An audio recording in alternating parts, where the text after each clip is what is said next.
Welcome to the Cinderella podcast, where we watch and review every Cinderella adaptation we can get our hands on, discussing the same story over and over until we slowly go insane. I'm Liv.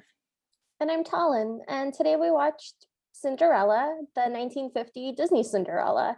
It's the Disney Cinderella. It's the one you're thinking of. It is, yeah. It's the Disney Cinderella. So, listeners, Talon had never seen this before. This is Talon's first viewing of the Disney Cinderella. So I am stoked for the feedback I'm about to get on this film. I'm so excited.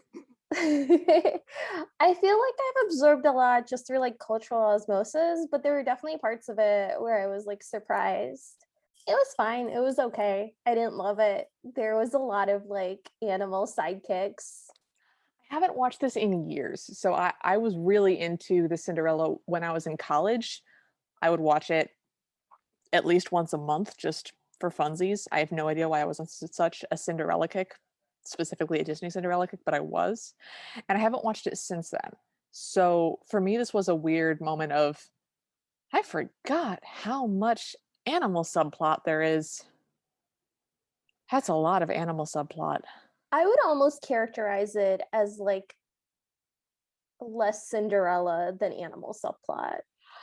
I'm not going to watch it again and time it, but you could very easily argue that this is more of an animal subplot around a Cinderella movie. This is the Rosencrantz and Guildenstern are dead of Cinderellas.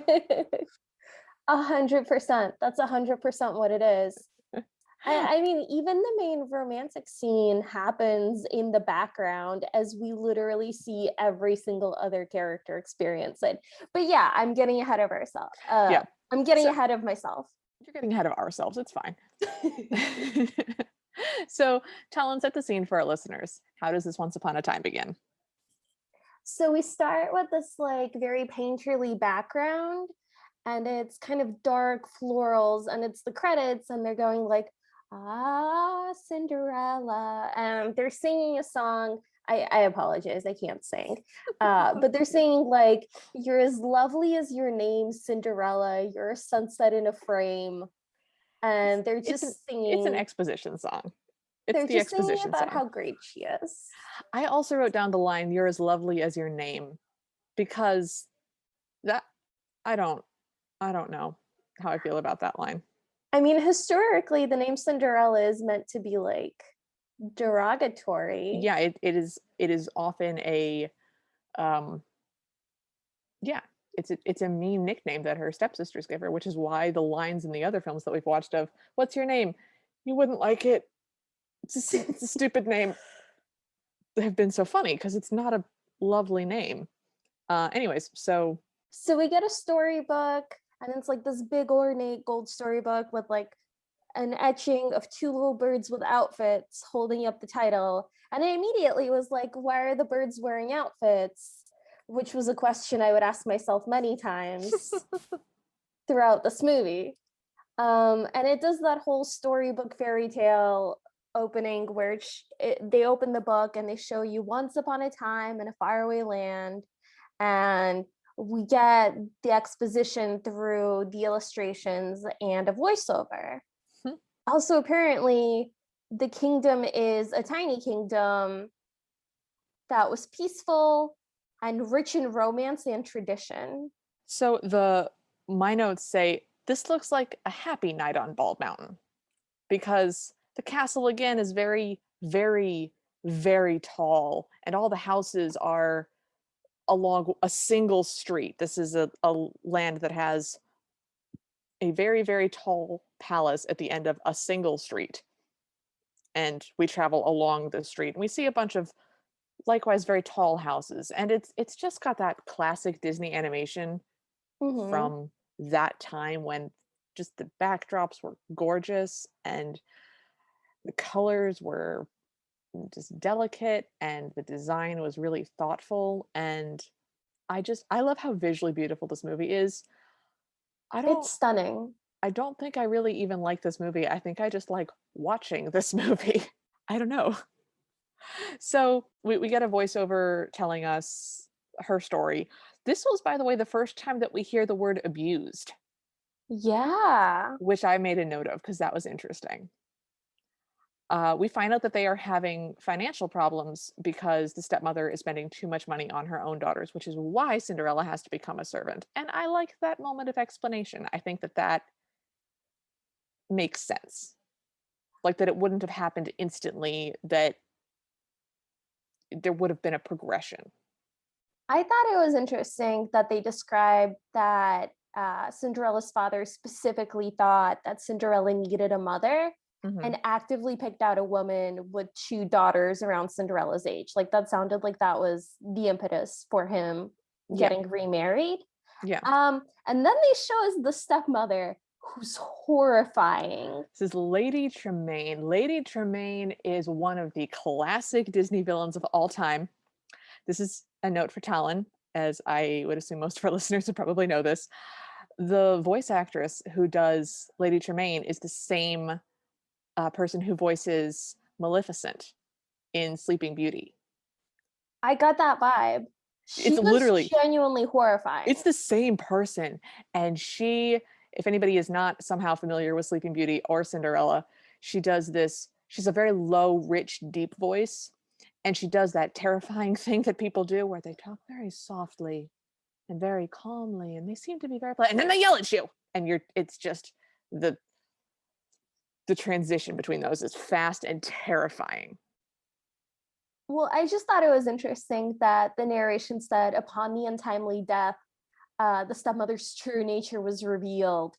But like, how could you not tell? I She's don't know. clearly evil. I Like, don't you look know. at her and you're like, oh, that lady's Oh, evil. that's evil. That's an evil person right there. Nobody who's not evil can make their mouth form that specific type of smirk. It's just that's a thing She that has only evil people can do. she has evil Dracula hair, Does. and at one point her eyes glow green with evil. Yes, because she is Maleficent and her powers have faded over time. I don't think that's why. So we get little bluebird friends who wake up Cinderella, and she does not want to get up. And this is the first moment that I really, really have a lot of, I resonate with this character. Just the, no, I don't want to get up now. Decline. She does put the pillow back over her head. Yep, have done. I like that. And then she kind of flicks the bird. Yeah, And when the bird gets a little huffed up about it, it goes, well, that serves you right for spoiling people's best dreams. I I have no complaints about that. I was not expecting Cinderella to flick a bird. Right, because this is all new for you. This is going to be so much fun for me to watch. Just your experience through this. So yes, we then get the first part of A Dream is a Wish Your Heart Makes. And the birds are all listening to her sing, and all the mice are waking up.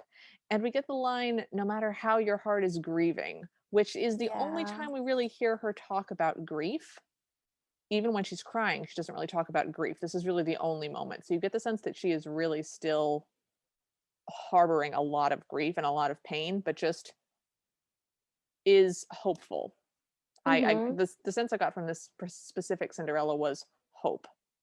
Yes, definitely. And part of the narration that we didn't mention said that through all of the abuse and the humiliation, Cinderella remained gentle and kind. And you Mhm. really get the sense that she is deeply kind. She's not Yes, just mild, she's not meek.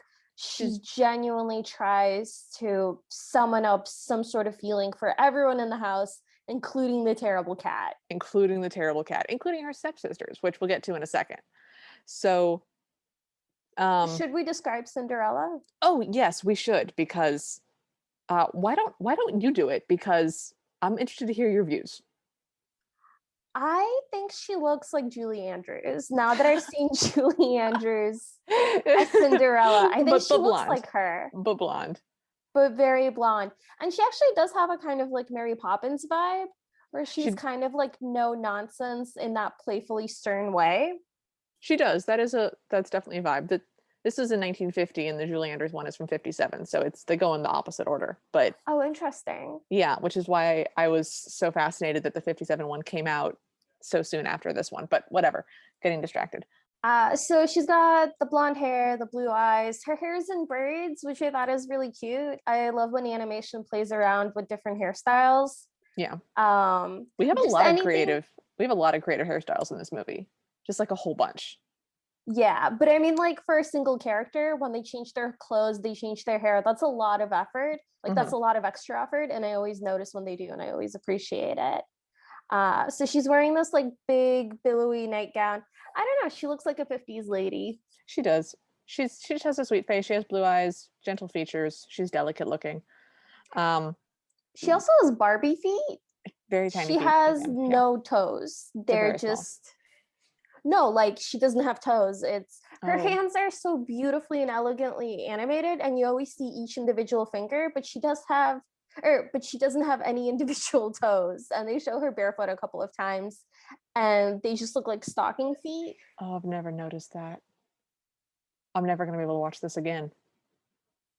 I Damn mean, it. this is the risk you run Oh God, when you show me a thing I and ask regret. me my opinion. I regret so many decisions right now. Oh God. Okay. Okay. Okay. Okay. Okay. So the song picks up again, and she's mad at the bell for ringing because the It's bell the clock. signifies it's the clock. It's the clock bell. It rings. She really does have to get up, which is the first time we get introduced to the big clock in the center of town. Which I thought it was cool that that's like a through piece.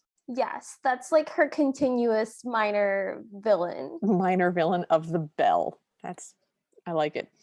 So the song picks up, and the mice and birds help her get ready for her day. They make the bed for her, they lay out her clothes, they help her shower. They make a makeshift shower with a big sponge. I particularly like the part where the female mouse shoos the male mice away while she showers Oh, I didn't for notice that. That's propriety so reasons. funny. It's really pretty cute. All the mice are wearing clothes and all the birds are wearing clothes. And I was like, why? Why is this happening? But we find out it's because Cinderella has been dressing all of Yep, them. no, they don't leave that unanswered. So And the mice tell her that there's a new mouse in the house, and she's like, "Oh, I'm gonna have to get her a dress." And they're like, "No, it's a boy mouse." And she's like, "Okay, I'll get him a different outfit." yeah, And it's a cute little joke about misgendering a mouse, and I don't. It's a very 1950s moment. it's a very 1950s moment. Um, I just I was happy to get a reason why all the animals were clothed. And I love the idea that in her spare time, instead of like sleeping, Cinderella makes tiny clothes and then puts them on her friends. That's So adorable. yes, so a through line through this movie is that all of the animals can understand Cinderella and can make themselves understood to her. So the birds tweet at her and she talks back to them, but the mice physically speak. The mice physically say human words to her, and she says human words back to them. But only the mice, not the cats or the dogs or the horses or the birds, just the mice. Well, the mice speak in this sort of half gibberish, half English, It's a very high pitched, very repetitive language. It's very proto minion. yes. Oh, yes, it So they'll is. repeat words twice. So, like, and instead of calling her Cinderella, they call her Cinderelli. Yeah.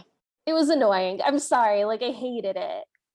Oh, I wanted to ask you how you felt because we see the mice singing a little. Is this the first time we see the mice singing? No, the mice singing happens later. Happens later. How did you feel about this level of mouse anthropomorphism? It wasn't, I didn't think it fit well with Cinderella's design. Interesting. She was so realistic and she was so kind of elegant. And then to have all these mice everywhere that are like anthropomorphized, it, it was too many sidekicks for me. It was You didn't like like half a dozen too many sidekicks. you didn't like the two male mice and the whole group of female mice and all the birds and the dog and the horse. You didn't think that those really added to the storyline? It was too much. I Here's the problem with watching this as an adult, because I can't really say like how child me would have felt about it. That's Maybe fair. child me would have been super into it, huge fan of the talking mice. But as an adult, I'm like, ugh, can we get on with it? My God, please stop Yeah. talking. Stop having antics. Oh, man. So listeners, normally we don't do announcements ahead of time, but we are going to be doing Disney Cinderella 1, 2, and 3 in a row for you guys. I've seen all three of these. Talon hasn't. Hearing how much the mice antics are distressing for you, I am so excited for you to watch the second one. Great. Great. I'm Something so, to look forward to. I'm so Great. That's great. excited. I'm so excited. You're gonna hate it. You're gonna be miserable. I'm gonna have such a good time watching you suffer. We have to Um, still talk about this. There's still stuff going. so the mouse is in the trap. Cinderella goes to rescue him. Now that all the other mice are in clothes, I'm like very conspicuously aware of how naked this one mouse is. Yes. So she opens the trap and the mouse is scared and she puts the trap down and asks the main mouse, Jack, to explain things to him. And Jack goes in and explains that Cinderella is nice and everybody likes him and he'll be safe and he needs to come out of the cage. So he does. And Cinderella gives him a hat and a shirt, and the shirt doesn't really fit. It's kind of too tight because this mouse is a chubbo. He's a little plump, little chunky mouse, and he's adorable. He's a little chubby mouse guy. And Cinderella announces that she's going to name him Octavius, but they're going to call him Gus for short, which makes me wonder, what is Jack's real name? Because is he also named after some Roman emperor or like a Turkish lord of some kind or an ancient king? Like, I want to know what Jack's full name is.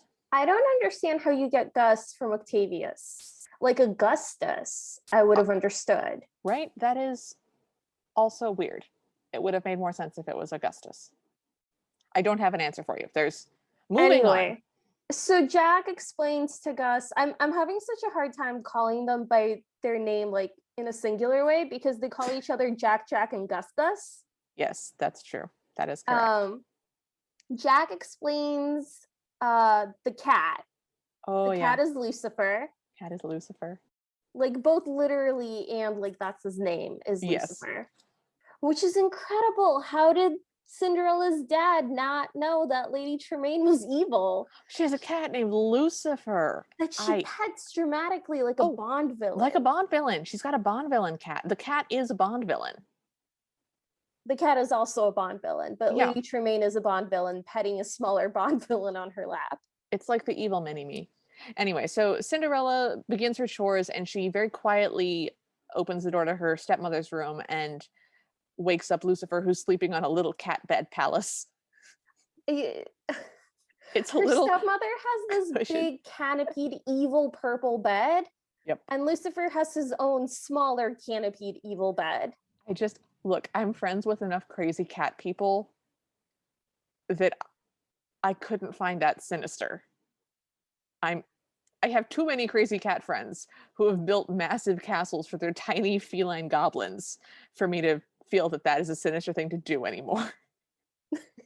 I mean, I didn't think that Lucifer's was particularly sinister. When you miniaturize anything, it's kind of cute, but it was meant to evoke the same evil aura. Yes. Just miniature, which makes it cute. Yeah. So Cinderella is like, okay, come here, kitty. And Lucifer turns all the way around with his back to her, which is a classic cat move. Strong energy of, how dare you speak to me, you peasant. Lucifer is bad, but in this moment, again, I'm feeling Lucifer. Just like, how dare you wake me up? The audacity. And then she calls him over again, and he kind of ambles over like it was his own idea. Yep. In his own time. Strong cat energy. They did somebody had a cat with a big personality because they really nailed the cat energy in this one. Someone had a cat that they hated and loved in equal measure. Yep. He also scratches the floor as he goes, which presumably Cinderella will have to buff out at some point. Yep. So he gets just outside of the bedroom door and sort of yawns, and she just shuts the door and hits him in the butt and sort of knocks him on his face, and he grumbles about it. It's a cute moment. And she says, look, it's not my choice to feed you first, it's orders. So she clearly has a long set of orders. She also calls him Your Highness in the process, very sarcastically. It's very cute. Oh, I have a note from earlier that the shadow animation of her as she goes the animation of her tower that she lives in has a it's a big rectangular tower and there's all these rickety wooden steps that go up it. And the animation of her shadow going down those steps and the shadows cast by the light through the steps and the ricketiness with cobwebs and stuff is just every time we see the tower, I'm just staggered by the handling of light and shadow. It's just gorgeous.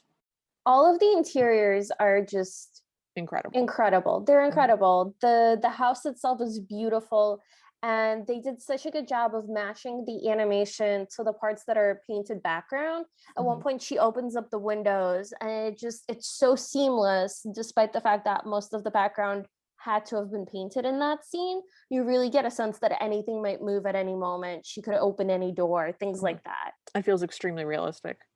So Cinderella goes to the kitchen and we meet Bruno.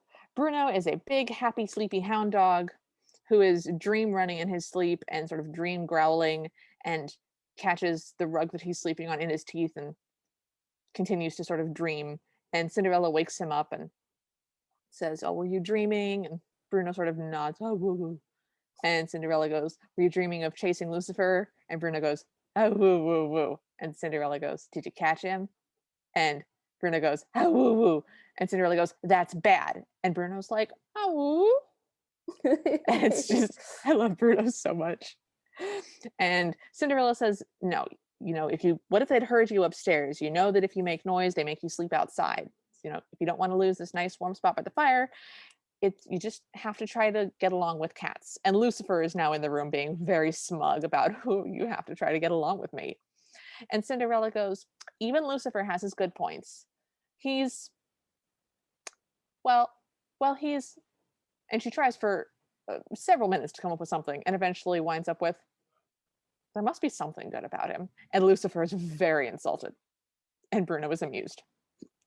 On the tails of this interaction, Lucifer fakes getting hurt Hmm. and kind of throws himself under Bruno and kind of swipes at him. So Bruno growls. And of course, it looks like he's attacking the cat and he gets tossed outside. That made me so sad. Oh yeah. It's there's a lot of moments in this that weirdly just unexpectedly out of the blue just heart punches. Like, Yeah, "Oh, Bruno, like, oh, you got set up by someone literally named Lucifer, who we've just discovered even Cinderella can't name a single good trait." that really got me for some reason. That's yeah. So Cinderella puts on big wooden clogs to go and feed all the other chickens and farm animals. And the mice want to go as well, but Lucifer is having a big bowl of milk in the kitchen and they can't sneak past him. So they decide to draw straws to see who gets to go be bait for Lucifer so they can go out and collect food. The way they draw straws is that they all get into a circle, turn their backs to one another, braid their tails together, and then Jack reaches behind him and grabs a tail, and everybody hops away, and whoever's tail he's holding has to go be bait. It's this weird drawing straws. And of course, he's picked his own tail. Mhm. So he goes and he's bait for Lucifer. I'm not going to go through all the pet antics because it's just absurd.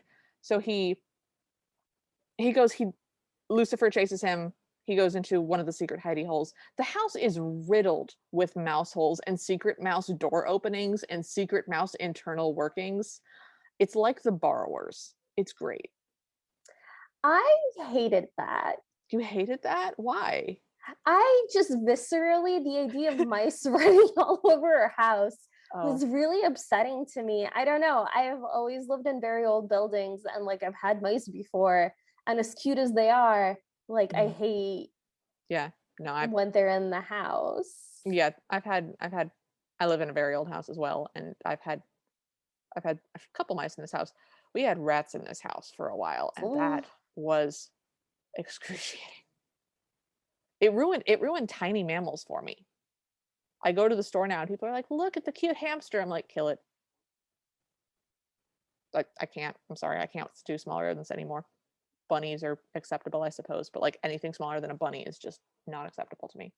I'm sad about this. Part of my innocence has been stolen. So anyway, So anyway, sorry.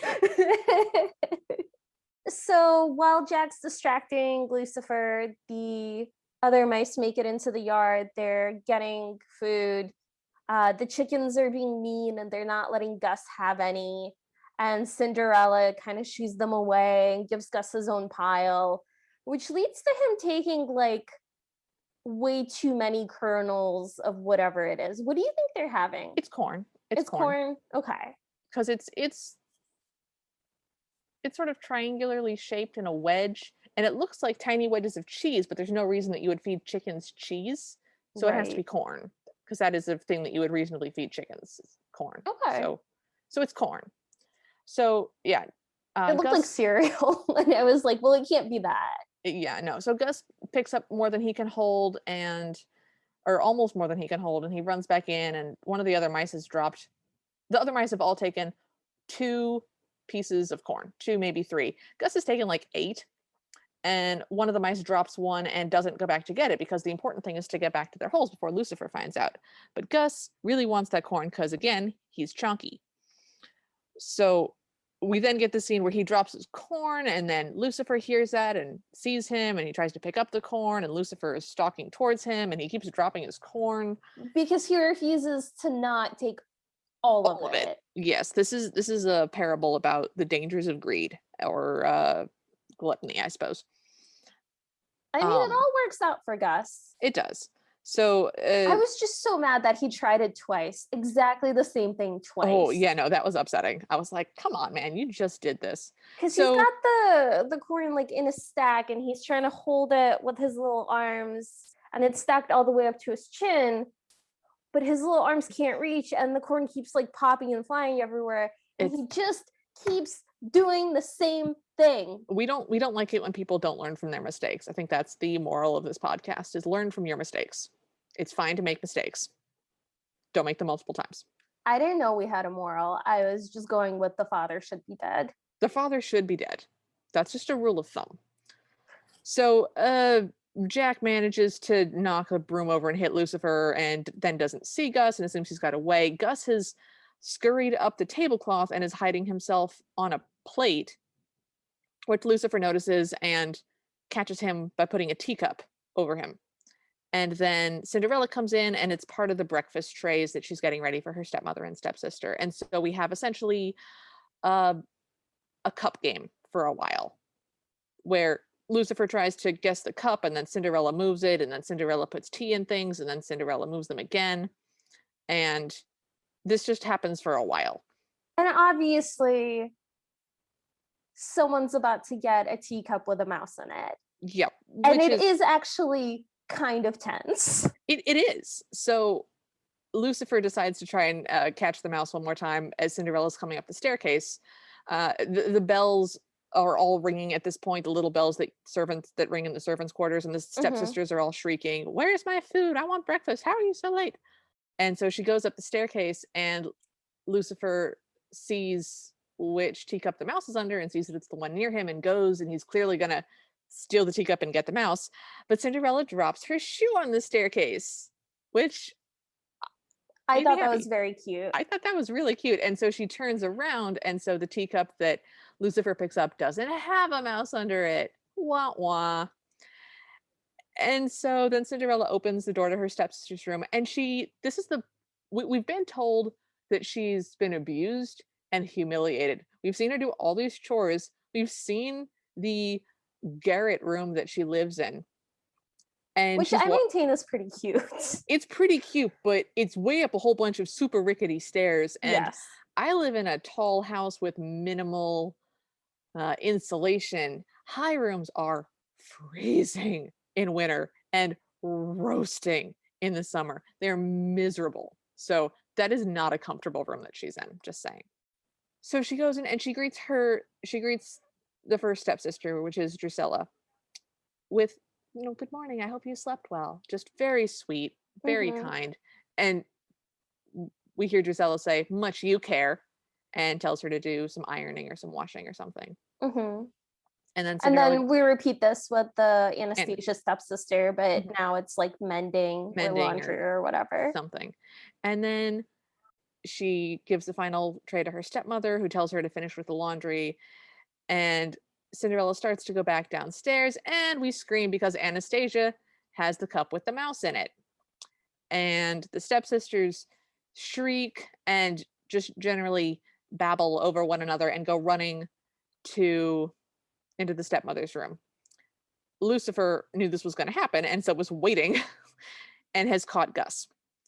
Cinderella sees what has happened, goes to Lucifer, and demands that he release Gus, which he does eventually. I don't understand why. Why? I don't understand why Lucifer releases him. I mean, she's picking him up. The next thing that's going to happen is she's just going to pick him up all the way. He should have just shoved the mouse in his mouth. There shouldn't be mice in a house unless it's a bad cat. This cat is a terrible mouser. This is an unsuccessful cat. Okay. I say with a fluffy purring pillow next to me.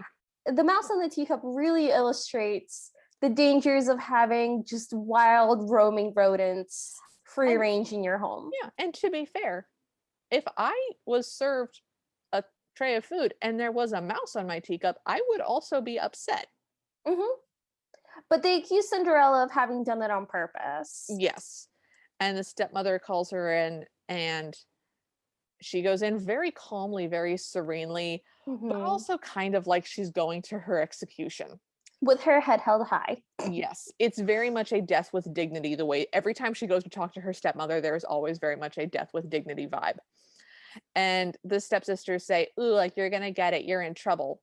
And Cinderella closes the door and the stepsisters start peering in at the keyhole and sort of flounce at one another. I don't know how to describe their movements. They just kind of flounce. They do flounce. I didn't like their designs. I guess we should talk about them. We should. They look basically identical to me, but Drusilla has black hair and Anastasia has red hair. They are essentially identical. They look very much like the stepsisters in... Very much is the wrong word. They look like their design is based off of the stepsisters in the Betty Boop cartoon, where they're just kind of wigglier and their noses are kind of roundy, and they just don't look people-y the way that Cinderella and the stepmother look people-y. So my problem with their design is that it's a much more simplified design than everybody else's.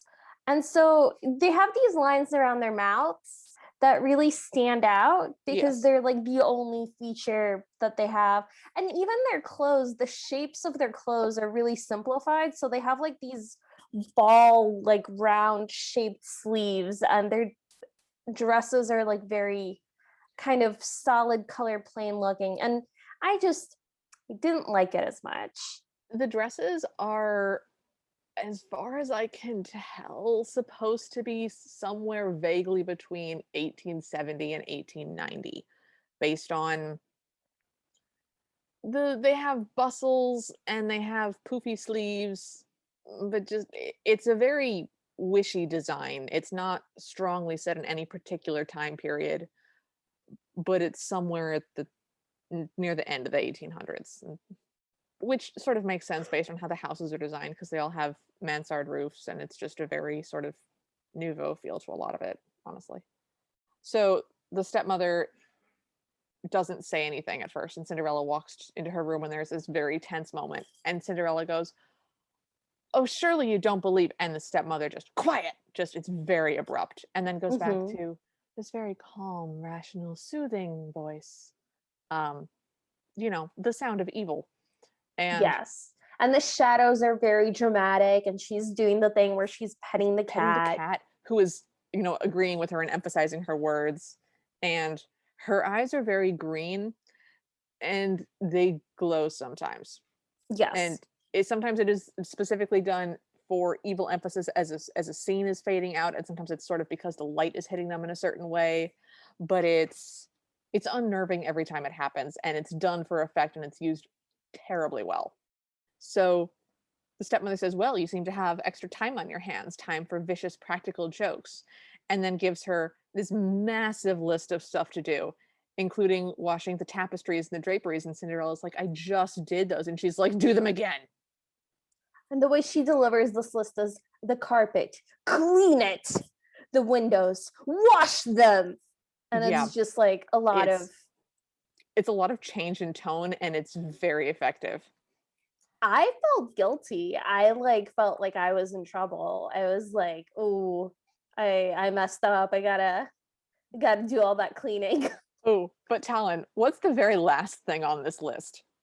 Oh, and she says, and see that Lucifer gets his bath. And Lucifer is like halfway through agreeing with it, and then he makes a oh no face. We It's never we never see him get the bath.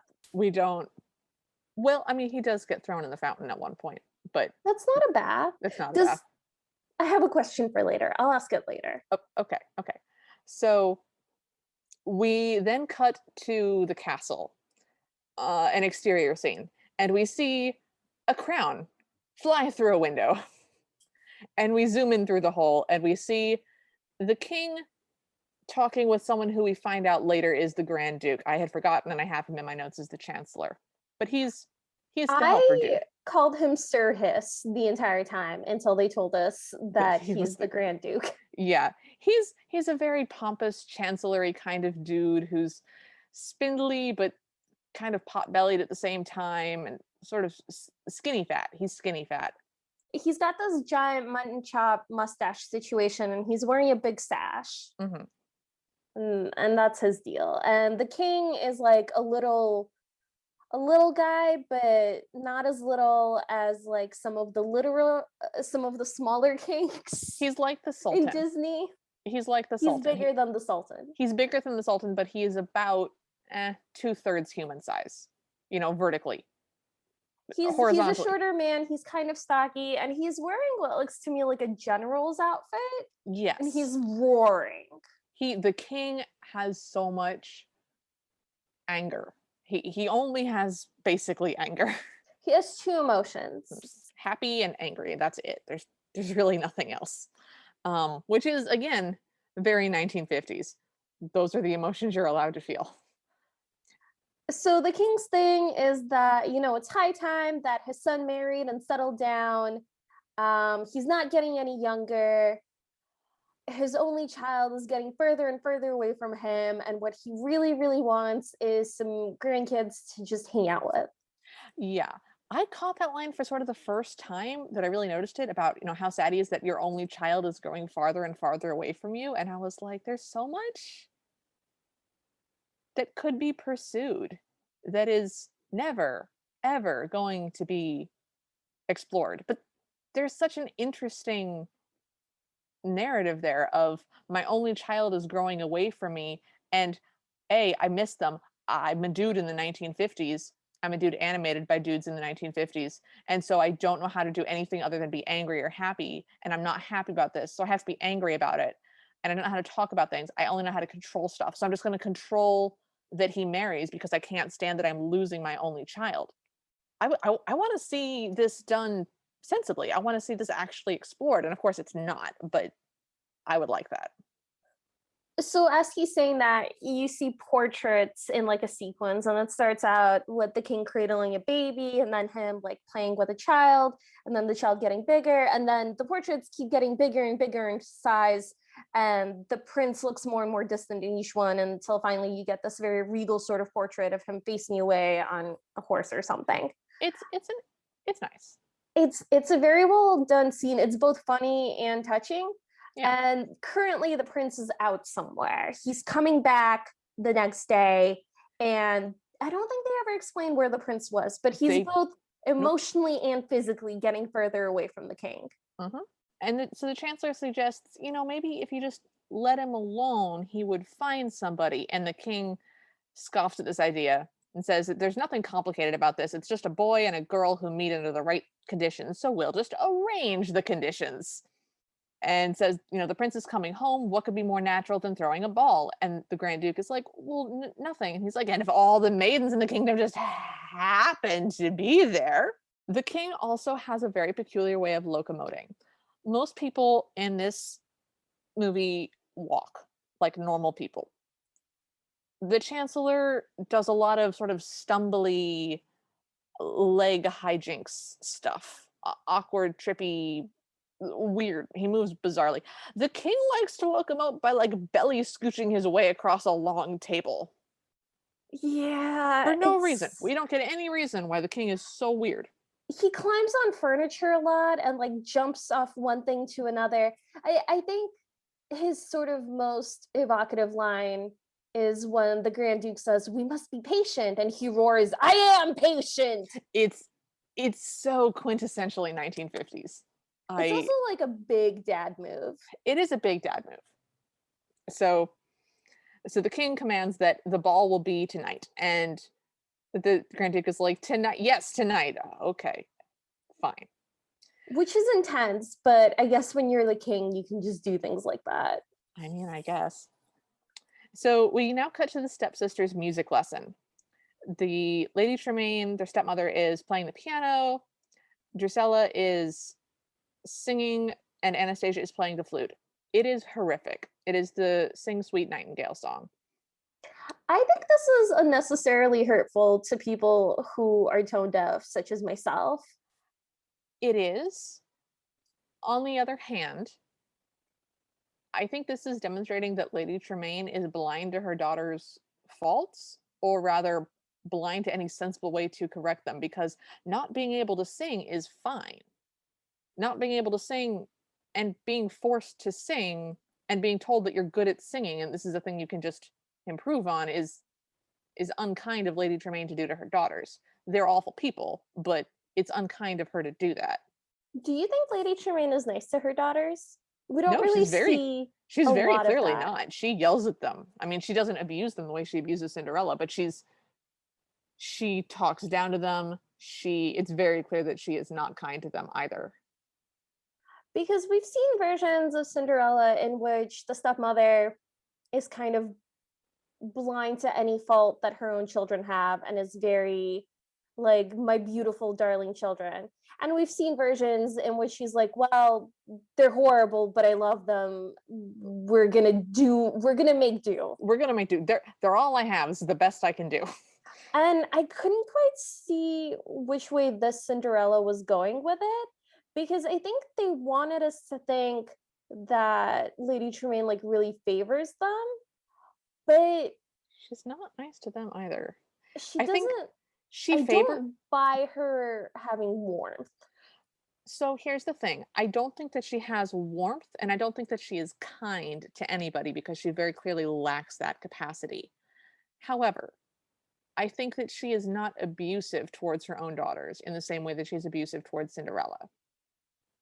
I think that I am positive that she belittles them and mocks them for their failings, but very likely off screen where Cinderella is not present to see it because we're following Cinderella's story. I just didn't get the sense that they were terrified of her. And I feel like if she was my mother, I would be terrified of her. That's okay, that's a good point. They really they do impose themselves on her in ways that surely you know better than to do such a thing. They, They grab her seem very dress. comfortable with her, Yeah, they grab her dress and tug her and just holler at her and over one another. And Lady Tremaine is terrifying, right? right? So, okay, so maybe you're right.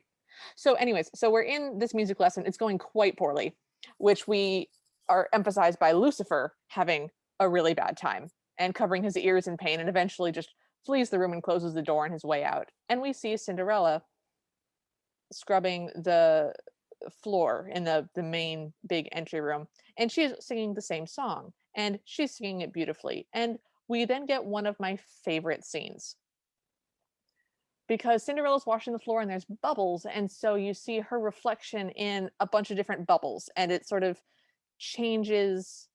The bubbles change color, so in one of the bubble reflections she's sort of green hued and in one she's sort of red toned.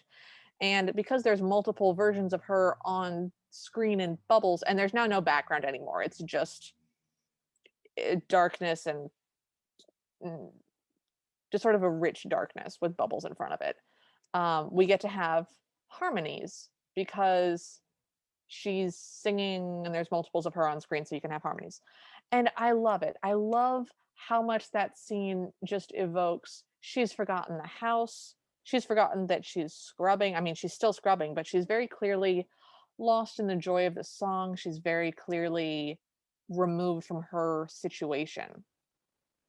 And it really emphasizes, in addition to being just an incredibly beautiful scene, it also really emphasizes a piece of the earlier exposition that said that Lady Tremaine was, angry and jealous at how beautiful and talented basically Cinderella is. Yeah. And you really get the sense that like this comes so effortlessly to her. Yeah. Um and she is so poised and she is so beautiful Mhm. that yeah, I can see what there's to be jealous of. And It's a really great mood piece. I really love this song. And it ends sort of abruptly and the bubbles pop because we find out that Lucifer has gotten his feet deliberately into a giant dustpan and has raced with dirty cat feet all over the floor and ruined her floor that she just cleaned. And is definitely somebody has had a cat do that to them. 100%. I mean, I have dogs and I wash the floor and they come in and there's just muddy dog feet everywhere and I just So then she says, "You mean thing, I'm just gonna have to teach you a lesson." And then she gets a broom. Oh yeah, she's And very clearly that's interrupted by a messenger, the royal messenger. But was she gonna hit the cat with the broom? she was absolutely going to hit the cat with the broom or at least sweep him out of the door and make him be an outside cat for an afternoon. Okay, just checking. I'm just hitting animals with brooms is an old thing that people used to do because they understood that you're not supposed to hit your animals because that's mean, but there Hmm. wasn't a sense that you shouldn't hit your animals at all. Hmm. So there was a time where we were like, well, we'll just hit them with a broom then because brooms aren't like physically painful the way mm, belts or shoes are. So hitting animals with brooms to sort of be like, no, bad dog, bad cat. That's an old thing that shows up in various movies up until, we learned not to hit Weird. animals with brooms. Weird. I just thought that that was an interesting character beat for Cinderella. I like it because it emphasizes this not a pushover. There's a couple of Yeah. scenes where she stands up for herself to her stepmother. She takes her punishment with grace and poise, but without cowering, without being fearful. She definitely has some spunk. And Hmm. I like that I like that she has that. I like it when a Cinderella is not just pretty and meek and sweet. Speaking of not pretty and meek and sweet, she says maybe I should interrupt the music lesson. Oh, And it's the way such a she emphasizes music was so mean. It's it's so mean. it's so It's salty. not their fault that they can't sing. Some people are just not good at that. But it is Lady Tremaine's fault that she's making them sing. Someone is at fault. And clearly everybody in the house who has to listen is suffering because I didn't think it sounded that bad. it doesn't sound good. It's not I've heard worse things sung. I mean, I've absolutely heard worse things sung, but it's definitely not good. And it's meant to contrast with because their voices are very strident and very nasally and very "Meh," and Cinderella's got a very very sweet tone. So it's meant to be a contrast with her. So the stepsisters are in the middle of getting into a fight with one another, and we get this lovely line from Lady Tremaine where she goes, "Girls, above all, remember self-control." And at that moment, Cinderella knocks on the door, and Lady Tremaine just slams her hands down on the piano, making a very strident chord, and goes, "Yes!" And it's a great moment because she is so poised and in control most of the time, but she just lost it at that one moment. So Cinderella delivers the letter. They immediately rip it up, and it's the invitation to the ball. Every eligible young woman, and the one stepsister goes, "Why, that's us!" And then the other one goes, "And I'm so eligible." Which I like. I like that that's the beat instead of them being like, "My knees creak. I blink too Yes, much." I like that they're just like, "I'm so eligible." Like, "You sure are, honey. You sure are." I mean that's an actual joke. Yeah, I know, and it's funny. It's They did a real joke. That's by the why way, we're laughing. I think the lines around their mouths are meant to be frown lines, indicating that they are just unpleasant people. It's meant to emphasize that they frown a whole bunch because those are those are frown lines. It That's just how makes them look kind of bulldoggy. I don't know. I it didn't does. like it. I don't disagree with you, but I think it's meant to evoke frown lines. That's how I've always interpreted it. I just thought So that they were like unfortunate looking. that's, I mean, they're the ugly stepsisters. We decided to make them physically ugly as well as ugly personalities in this time. So they've read this with Cinderella in the room, and Cinderella goes, well, then that means I can go too.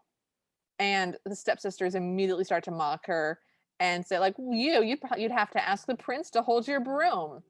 And Cinderella is clearly, her feelings are hurt by this, but she immediately straightens and says, well, why not? I'm still a member of this family, and it said every eligible young woman. And I love that she stands her ground on that. I love it. It was a really good scene. You can see her holding her chin high and she sort of squares her Her shoulder, shoulders. it's so good. And she's basically putting them on the spot because they have to either admit that she's not part of the family, which would be embarrassing for them to do, basically. Yeah. Or they have to Or go against the royal decree. yeah. So it's really well done, and she does that thing where she does not lose her temper, because the second you've lost your temper, you're screwed. Mm-hmm. So she's just very calm. And the stepmother is clearly caught a little bit aback, and she goes, well, I suppose you can go, provided you get all your chores done and if you can find something suitable to wear. And Cinderella's very excited and does not see the obvious loophole in this, and says, oh, thank you, stepmother, I will, and races off to do her chores. And the stepsisters are aghast, and they sort of shout over one another, mother, what have you done? Do you realize what you've just said? And Lady Tremaine goes in one of the iconic Disney villain lines, yes, I said if. And the stepsisters go, oh, if. It's just iconic line. It's really good. It is really good. It still lands so solidly, even though you know it's a trap. Oh yeah. It's not the obvious trap of sort this pile of lentils. Like, You can see why Cinderella has hope. you can, because she's a very hopeful person. And this is the thing about Lady Tremaine that is so unbelievably evil. She says this line in a very convincing, well, I suppose you can go. Of course you can go, dear. Just she really does this soft, is there a word for it? Soft evil? It's not gaslighting at this point, because she's not saying that she hasn't done something that she's definitely done. It's But very almost affable. it's very sweet, it's very pleasant, it's very, well, of course, dear. It's charming almost. Mm-hmm.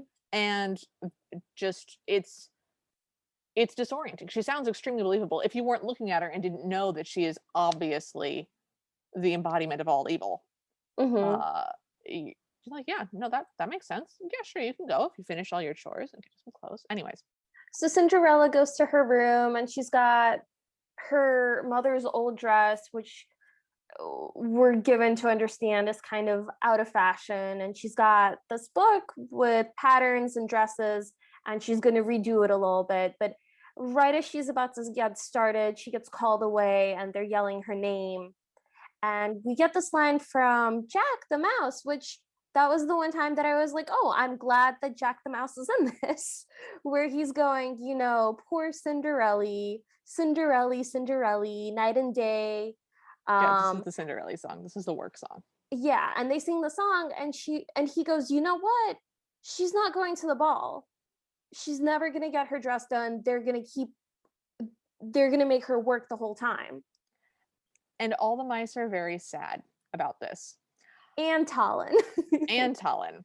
I'm not, because I know what's going to happen. I mean, I know what's going to happen. But at this point, the girl mice look at the fashion book and go, hey, we can do this. This isn't that hard. And they just decide that they are going to completely remake this dress by themselves. Jack and Gus are inspired by this and say, we want to help. We'll get the scissors and we'll do sewing. And they're like, you are incapable of doing this. This is a chore that requires like talent and skill. So leave that to the women, and you go like find some stuff that we can use. And normally a like leave the sewing to the women line would offend me, but what they're doing is intense engineering. And I also love, which I sort of didn't really pay attention to before, there's a single hurdle thrown up, and it's a large hurdle. And the guys are immediately just like, "Aw, man, we're never gonna go." And the girl's like, "Okay, well, let's just solve some of these problems, and then I'm sure it'll work out." And I'm positive it wasn't done with intention, but I like that moment. That was really cute. I like that they want to problem solve, but I also like that Jack points out that there's a problem in the first place. So like That's yeah, no, it's a really good balance of having like the skeptic character, like the cynical one, and also the hopeful, like, let's get this done. Kind of yeah, this is this is like the dynamic that you need in order yeah, to like get things accomplished, I absolutely. think. This is good teamwork with the mice right now. Yes. So I did enjoy that part. Yeah. So Jack and Gus go off to have adventures to get trimmings for this dress, and we see the stepsisters' shadows yelling about how come we don't have any new clothes, and they point to various articles of their own clothing. This sash, this necklace, and they say, "I wouldn't be caught dead in this. I hate this. This is the worst thing. Why don't I have new clothes?" And they throw them on the ground and storm out. And the mice clearly go, "Oh, awesome! Those. We'll get those." And watching that, I was like, that's a trap. You're going to get That's in trouble for that. that's a trap, but it's not a trap on purpose. No, but it is It's a trap. it is definitely a trap that's not going to go well for you, but only because they're evil. In any reasonable universe, that would go Oh, fine. yeah, yeah, yeah, yeah. No, but they are evil. So I'm Yeah. like, oh, I Oh. see how this is going to play out. So they do shenanigans where they have to get two mice have to get a sash, and Lucifer's in the room, and they have to sneak it past Lucifer, and then they have to get a necklace, and the necklace breaks, and there's antics, there's shenanigans. Do you really want to talk about the shenanigans in detail? Because I kind of don't. I mean, no, but I did have a two notes. I did Yes. have two notes. So one, Jack starts pulling out buttons to distract Lucifer. Mhm. And at some point, Cinderella is going to have to sew every single one of those buttons back on. And he like pulls off all the buttons off an article of clothing. And then the other thing is when the necklace eventually is torn and all the beads go everywhere, the way that they collect it is by putting the beads on their little mouse tails, which is disgusting if you think about it for even a second. I refuse to think about it for even a second. This is a part of my childhood. Then we see the mice sewing the dress, and it's actually really, really cute because they don't have like little mouse-sized needles and scissors or anything like that. No. They're using the human-sized tools, and it's a lot of really creative like world building where they have like one mouse putting the needle through one side and another mouse catching it with both hands and stabbing it through the other way, and that's how they're sewing. And the way they're getting things up to the higher levels of the dress is that the birds are carrying they've tied string around a shoe, and the birds are carrying a shoe full of thread up, and it Mm-hmm. takes two mice to make the scissors go, and it's really creative. And we get a scene where we pull back, and there's string everywhere over ceiling beams and stuff. So they're clearly using pulleys and stuff to get themselves the engineering in this is phenomenal, and I really love how much they lean into the mice interacting with human-sized stuff. Yes, it's It's very cute. It's very creative. I loved it. it's like Entangled, where they for the first time really were like, well, hey, let's play with the fact that she's got 150 feet of hair. Let's really emphasize how much hair she has. Let's not just be like, oh, she has long hair, and then just never let's animate this hair forever. It feels like an early version of that where they just really lean into something, and I love that scene. So the movie Sing, have you ever seen that with the animals and they sing? I haven't. It's on my list, but I haven't watched it. It's not good. I'm not like recommending it or anything. But the premise is sort of similar to Zootopia in the sense that it's a bunch of animals living in a city and everything, like everyone's an animal. Yeah. But unlike Zootopia, they don't really engage with that concept in any meaningful way when it comes to the physicality of their environment. So Okay. like the roads are all people sized and the buildings are all people sized. And then like if you're a small animal, like if you're a mouse, you just have a mouse-sized car, but you're still driving on the human road. You know, like Yeah. they just didn't think about what it would mean to live in this world where Mhm. everybody is different sizes, Yeah. and they didn't engage with that idea at all. Whereas in Zootopia, they did. And And it's fun. Yeah. all of that is to say, they really engage with the idea of what it would be like if a mouse had to make a dress. They did. They spent a lot of time in this. This is I think this is the only animal subplot that I'm completely here for. Yes. So we cut to the big clock chiming 8 o'clock, 8 p.m.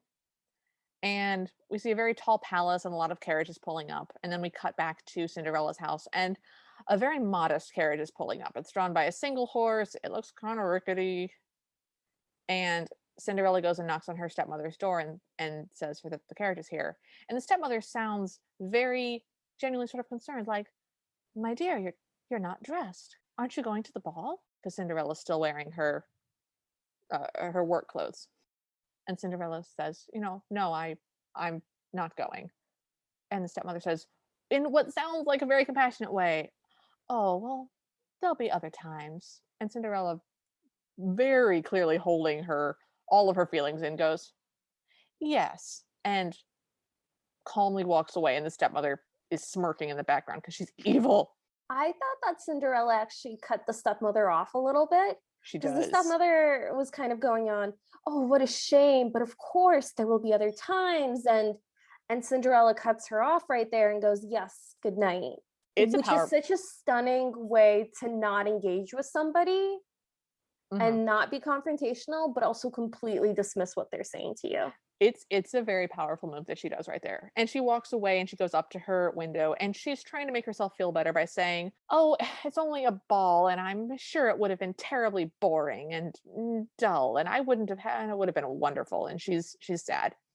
And a light comes on behind her and the gown is revealed that the Hmm. her animal friends have made, and she's completely surprised and delighted, and her reaction is just so sweet. So it's this beautiful pink dress that's like got the sash going up the middle with a bow, and It's it's got like kind a of big floofy. it's got I a don't know flowy. why I tried describing the dress. You described the I was dress. gonna I was waiting. I was like, "No, where are you gonna go with this? I'm watching. You should continue." No, I actually don't like the dress at all, is where I'm It's going with it.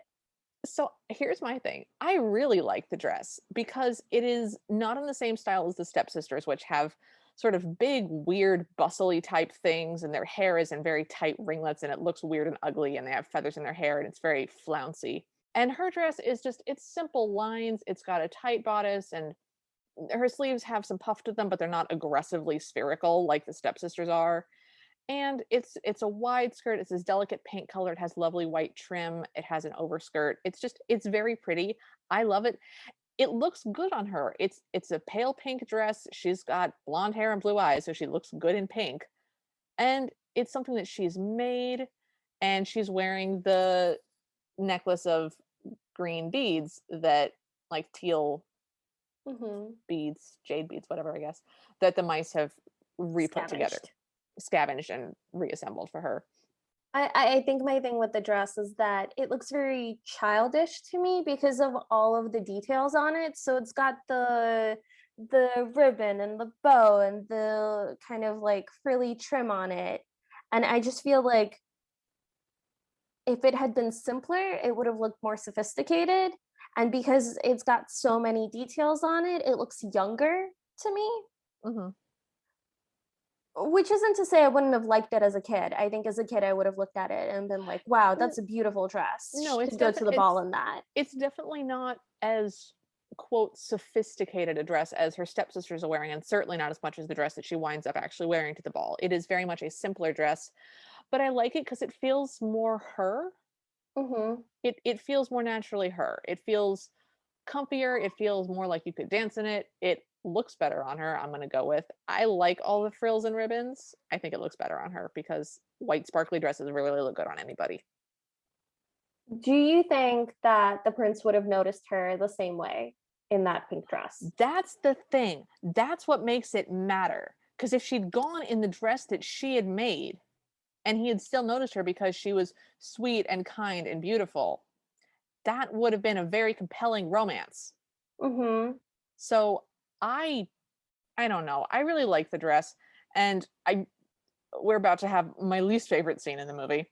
I just wanted to say, like, I'm much more interested in the story of, this abused servant girl who makes her own dress and comes to the ball. I mean, she doesn't make it, but it's like a homemade It's a dress. homemade dress, yeah. Comes to the ball in a homemade dress and is just there to enjoy the night. And I want to see like the prince notice her and not care that it's like a more humble dress, Yeah, and to like talk to her and get to know her.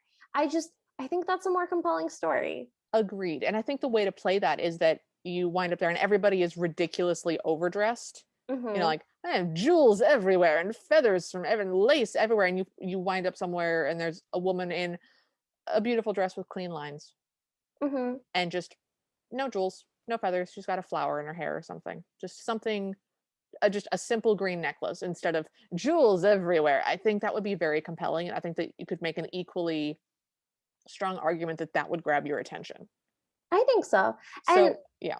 by showing us this dress before she gets her transformation dress, they put that seed into our heads, and it it It, just I can't not think about it. yeah, no, it would have been a much more interesting story that way. And I would very much like to see a version of the story where she makes her own dress and she goes to the ball by herself because her magic mice friends make her a dress. It doesn't have to be mice. Maybe she has like a seamstress friend who lives next door or something who does her a favor. Or this is one of the ways that she's like very talented and Yeah.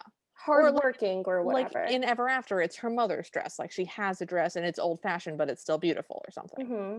And she goes to the ball under her own volition. And I really, whatever. It's Cinderella. I don't want to talk about this next scene. So Okay, so the mice are kind of like surprise, and Gus goes happy birthday, and Jack is like no, no. And so she puts on the dress, she looks very nice, and she rushes to meet her step family and is like wait. And they see her, and the girls aren't happy and they start complaining. And the stepmother is very cool and collected and says, I never go back on my word.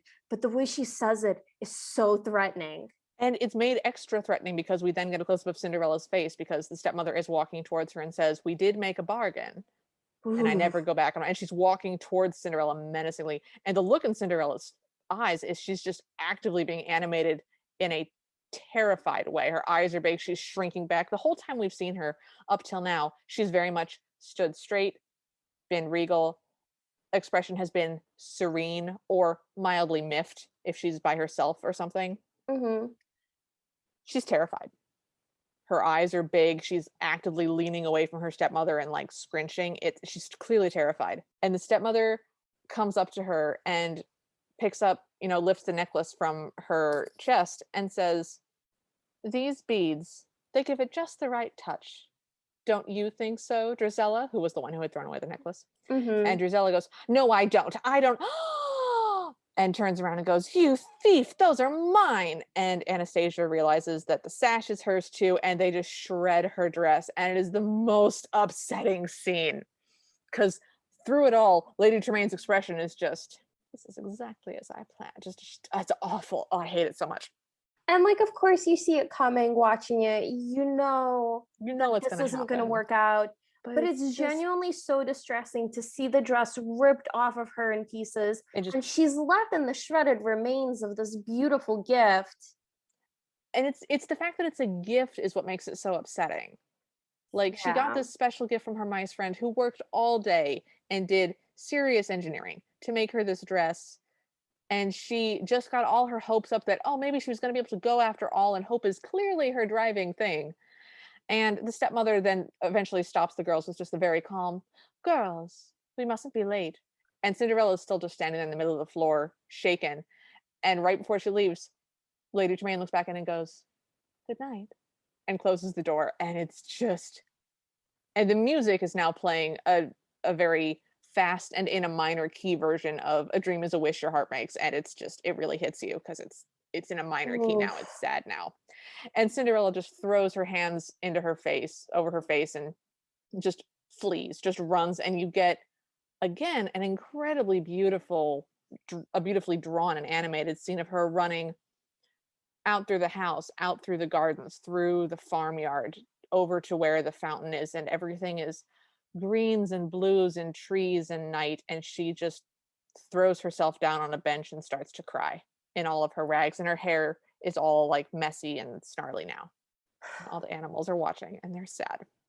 And all the animals are looking at her. And Cinderella, as she's crying, goes, while the song is playing about dreams coming true and all of that, she goes, Yeah. no, it isn't true. It's just no use at all. I can't believe, not anymore. There's nothing left to believe in. So through this, there are little fireflies worth of glitter just sort of appearing and disappearing in the scene. It's very, okay, subtle's not the right word, but it's very sparse at first. It's not just bam, glitter explosion. There's little fireflies essentially, and they convalesce into coalesce. What's the word I'm looking? Coalesce. Okay, they Because you're coalesce. doing convalescence. I am trying to do different things. So they coalesce into a fairy godmother sitting on the bench, and she manifests herself under Cinderella. So Cinderella is now crying with her head on her lap And and doesn't seem to notice. does not notice. And the fairy godmother is short and plump and has white hair and is wearing a gray robe. And the fairy godmother says, "Now that can't be true. If there was nothing left to believe, what did she say?" She says, If you'd lost all your faith, I couldn't be here. "Yes." And Cinderella goes, "No, that's not true." And they have another like line of conversation before Cinderella lifts her head and is like, "Who are you?" I was so confused by that. I was like, does she know? Does she not know? I She think did it's not that know. I think it's that thing of her being just so lost in her own world. And also, let's be fair, she's used to mice talking to her. Why not? One like an extra voice out of nowhere is probably not as startling for her as it would be for you or me. So Cinderella looks up and goes, "Oh, who are you?" And the fairy godmother starts to look for her wand and mentions that she has a magic wand. At which point Cinderella goes, "Oh, well, then you must be." And the fairy godmother, who's like looking under the bench for her magic wand now. She also does a couple of hops just to see if anything shakes out of her skirt. And we kind of see like a flash of her bloomers, which I thought was very funny. Yeah, I like this fairy godmother. She's very cute. She's very cute. She has a good sense of humor. And so Cinderella goes, "Oh, well, then you, a magic wand. Well, then you must be." And fairy godmother is like, "I'm your fairy godmother, dear." Like, obviously. Like, come on, catch up. So she pulls her magic wand out of thin air and just a line appears. And she announces that the very first thing she needs is a pumpkin. And everyone looks confused. And she sings the Bibbidi Bobbidi Boo song and magics a pumpkin over to her. And Yeah. it bounces and it rolls and it's in time with the music, and the vines grow into wheels, and it bounces and bounces and gets progressively larger and paler and kind of glittery, and it becomes a coach.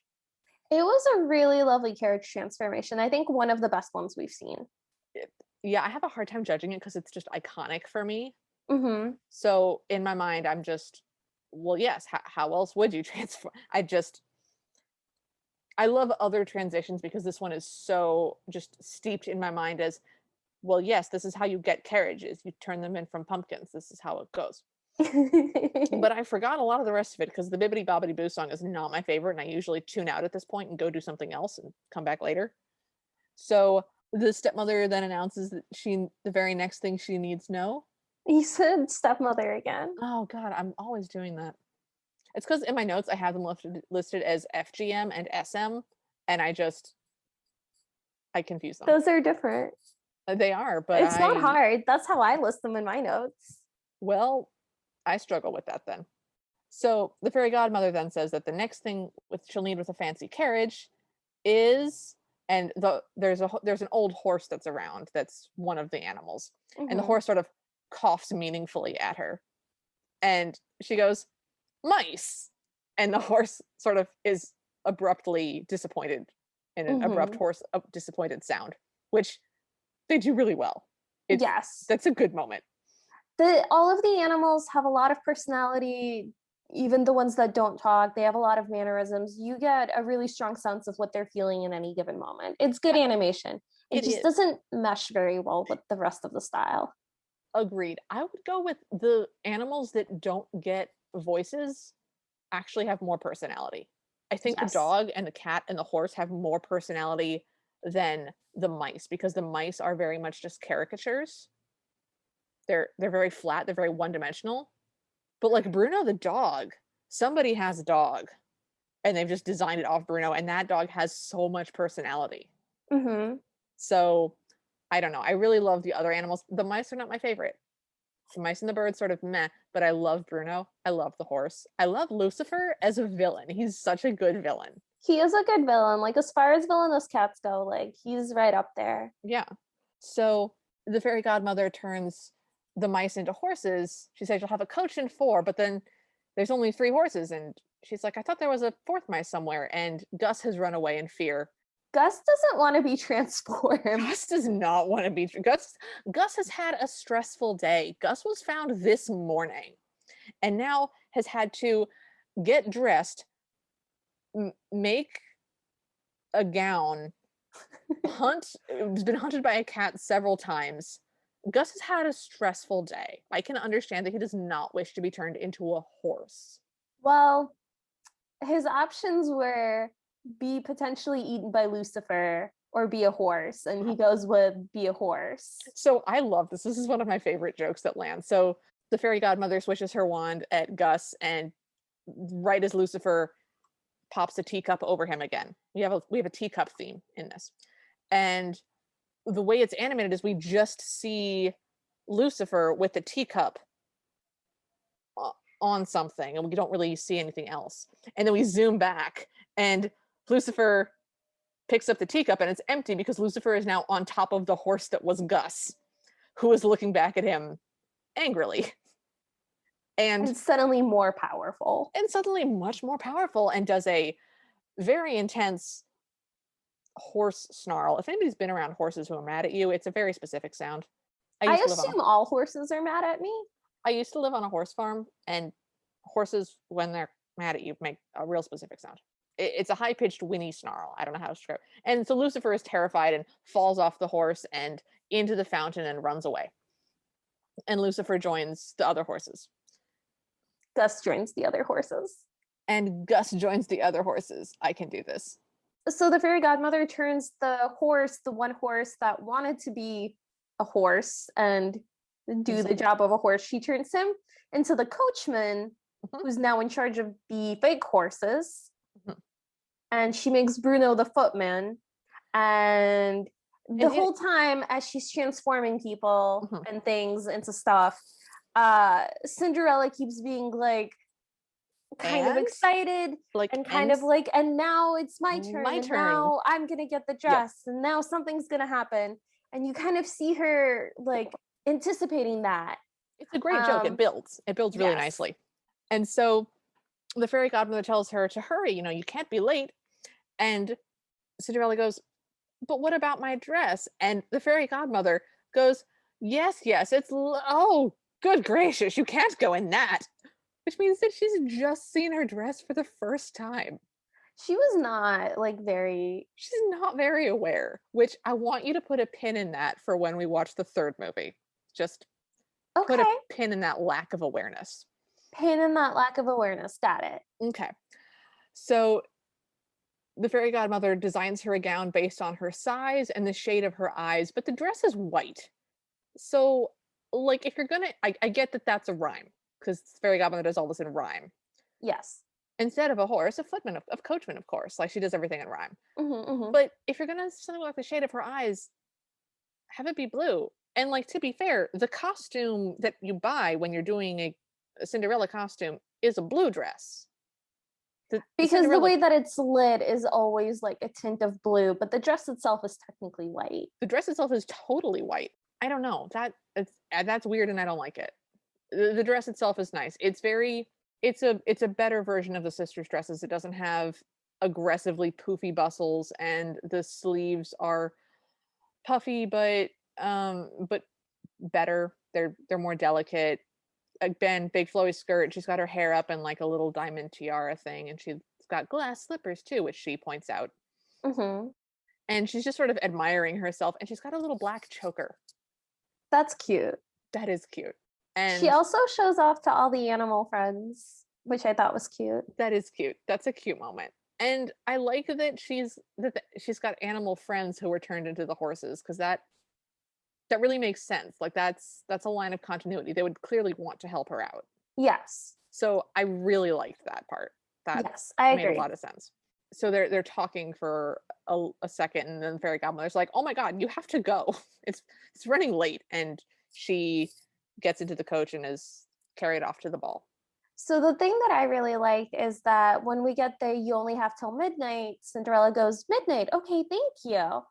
And the fairy godmother is like, okay, but you understand only till midnight. And she's like, oh yes, I understand. It's more than I ever hoped for. Thank you.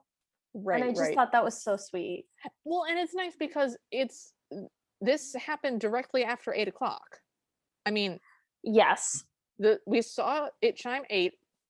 The stepfamily left shortly after that, after demolishing her dress. She couldn't have cried in the garden for more than 5 minutes. We get the line, even miracles take a little time. So worst case scenario, it's 8:30 now. Like Mm-hmm. maybe 8:45. We don't see what time it is when she gets to the palace. It's But a magic carriage. How long can it take? this entire kingdom is a single street. So it can't be that long. Which means that instead of showing up at 11:30 and having half an hour, she's got like Mm-hmm. 3 hours, which is like plenty of time to have a good time. So now we cut to the ball, and the ball is very gold and very pompous and very boring. Is this boring?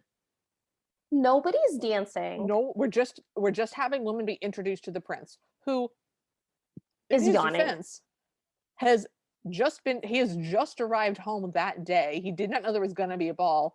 He now has to stand for hours and be Just introduced bowing. to every single woman in the kingdom and bow to her.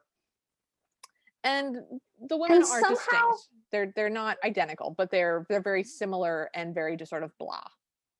They don't stand out. this isn't working.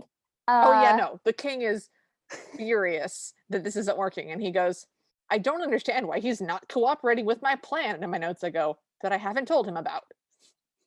I mean, he does explain what he thought would happen, and it does eventually happen. It So does. It will, sort of, but we then get this line, which I really like. The king goes, I mean, surely one of them would make a suitable mother. I mean a suitable wife.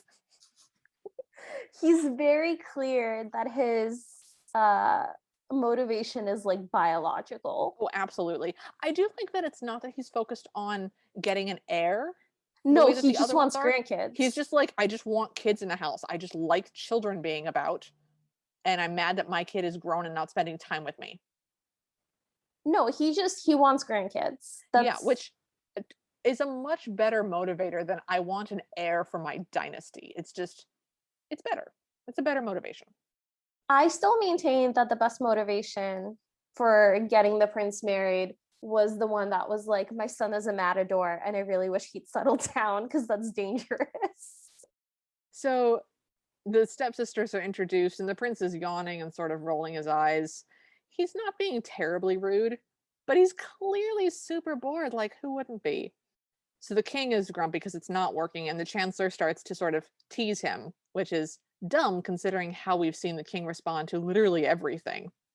Fury. Fury, just his options are anger and happy, and he's clearly not happy. So, like, tread carefully, my dude.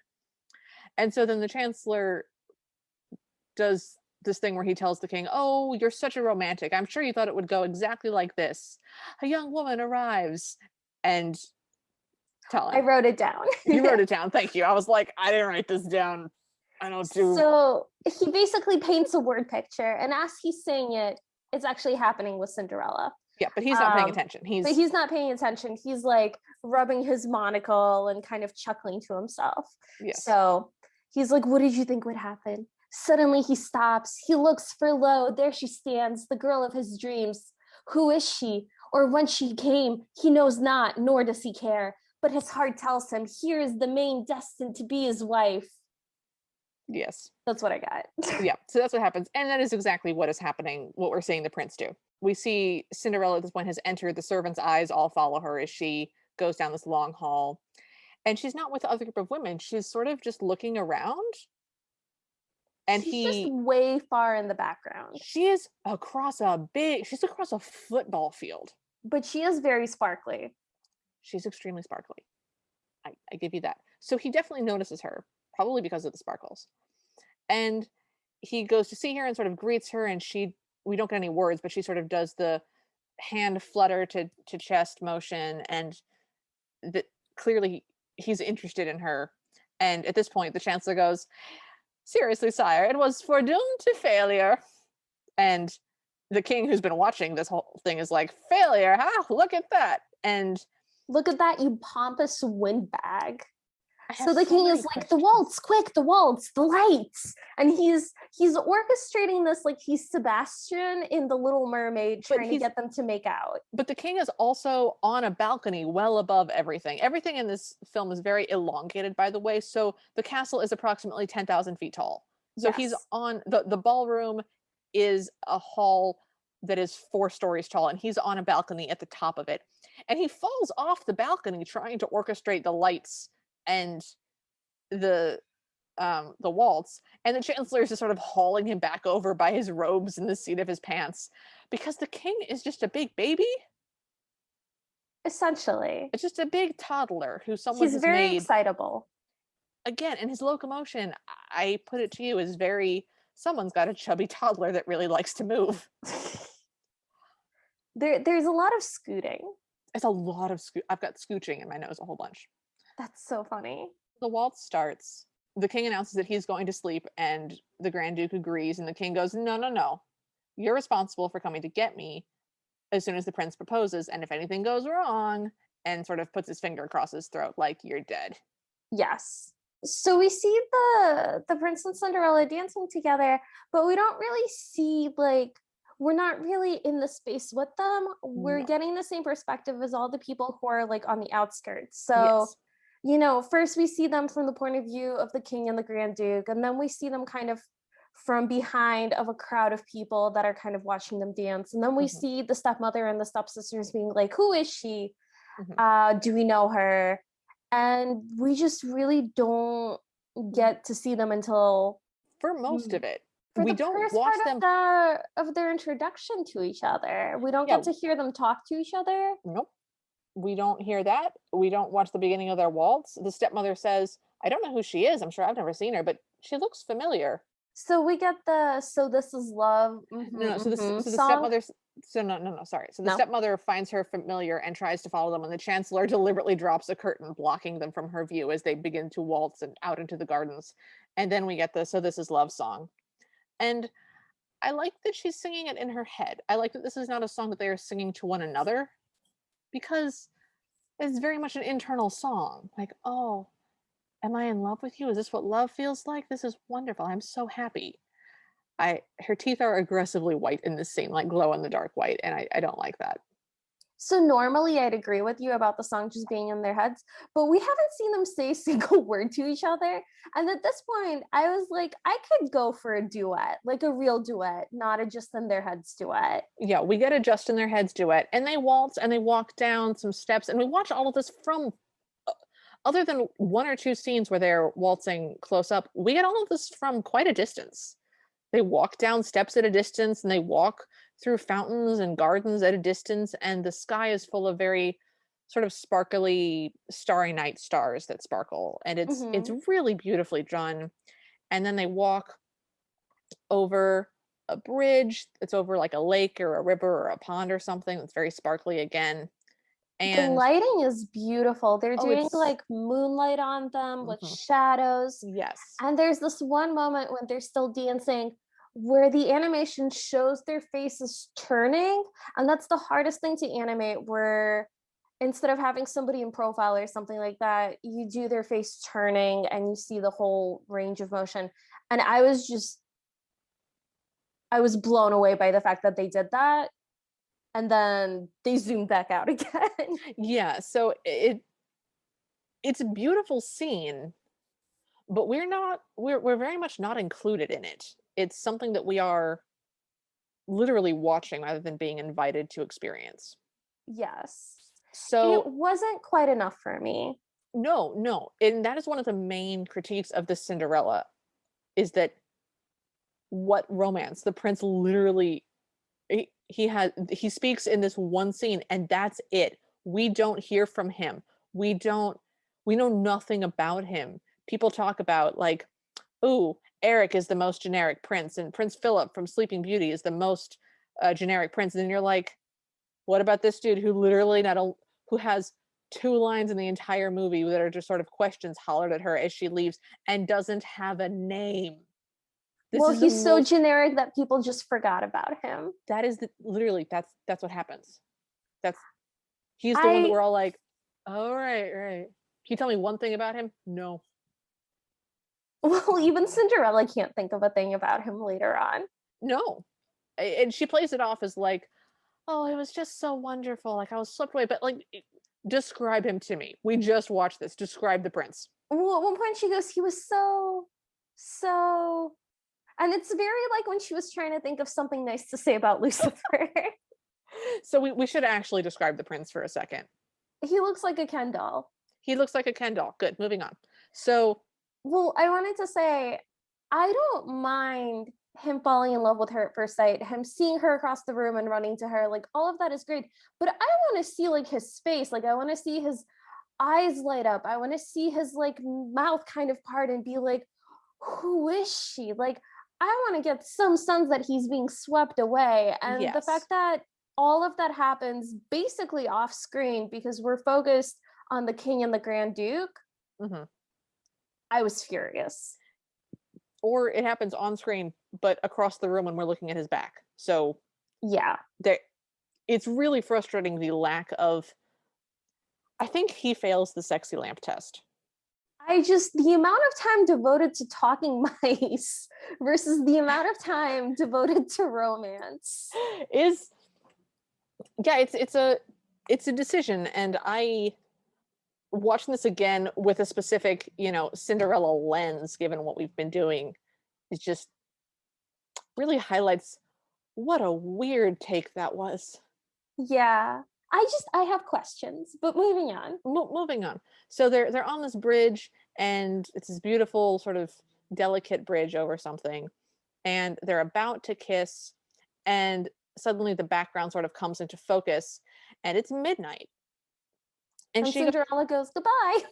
she goes, "Oh, it's midnight. I have to go," and he's like, "Wait, why? You have like?" And she goes, "No, I can't explain. I just have to go." And he's sort of holding onto her hand, and she's trying to run away, which it's like, hey man, she just said she wanted to go. Like, She also is like clearly grasping for a reason to give oh, him. So she's oh, like, I haven't met the prince. And which he's like, but didn't you know that? And like, obviously, he's the prince. she does not know that because he wasn't at the center of the dais bowing to her. She just walked in and was sort of looking around, and this nice man came up to her. And she's never been to the palace, and she's not been to a fancy ball, so she genuinely does not know that he's the prince. So she doesn't know he's the prince. He doesn't know her name. Nope. Nobody knows his name. Nope. And he goes, "But I don't even know your name. How will I find you again?" And she just sort of yells, "Goodbye," and just sprints away. And she waves goodbye to the chancellor as she comes through the curtains. It's cute. And he's like, "Goodbye. Wait, no, come back." So she races down the stairs, drops her shoe, The this, prince is blocked from following her by a mob of girls. which I liked. I liked Yes. that there was a reason that he couldn't follow her.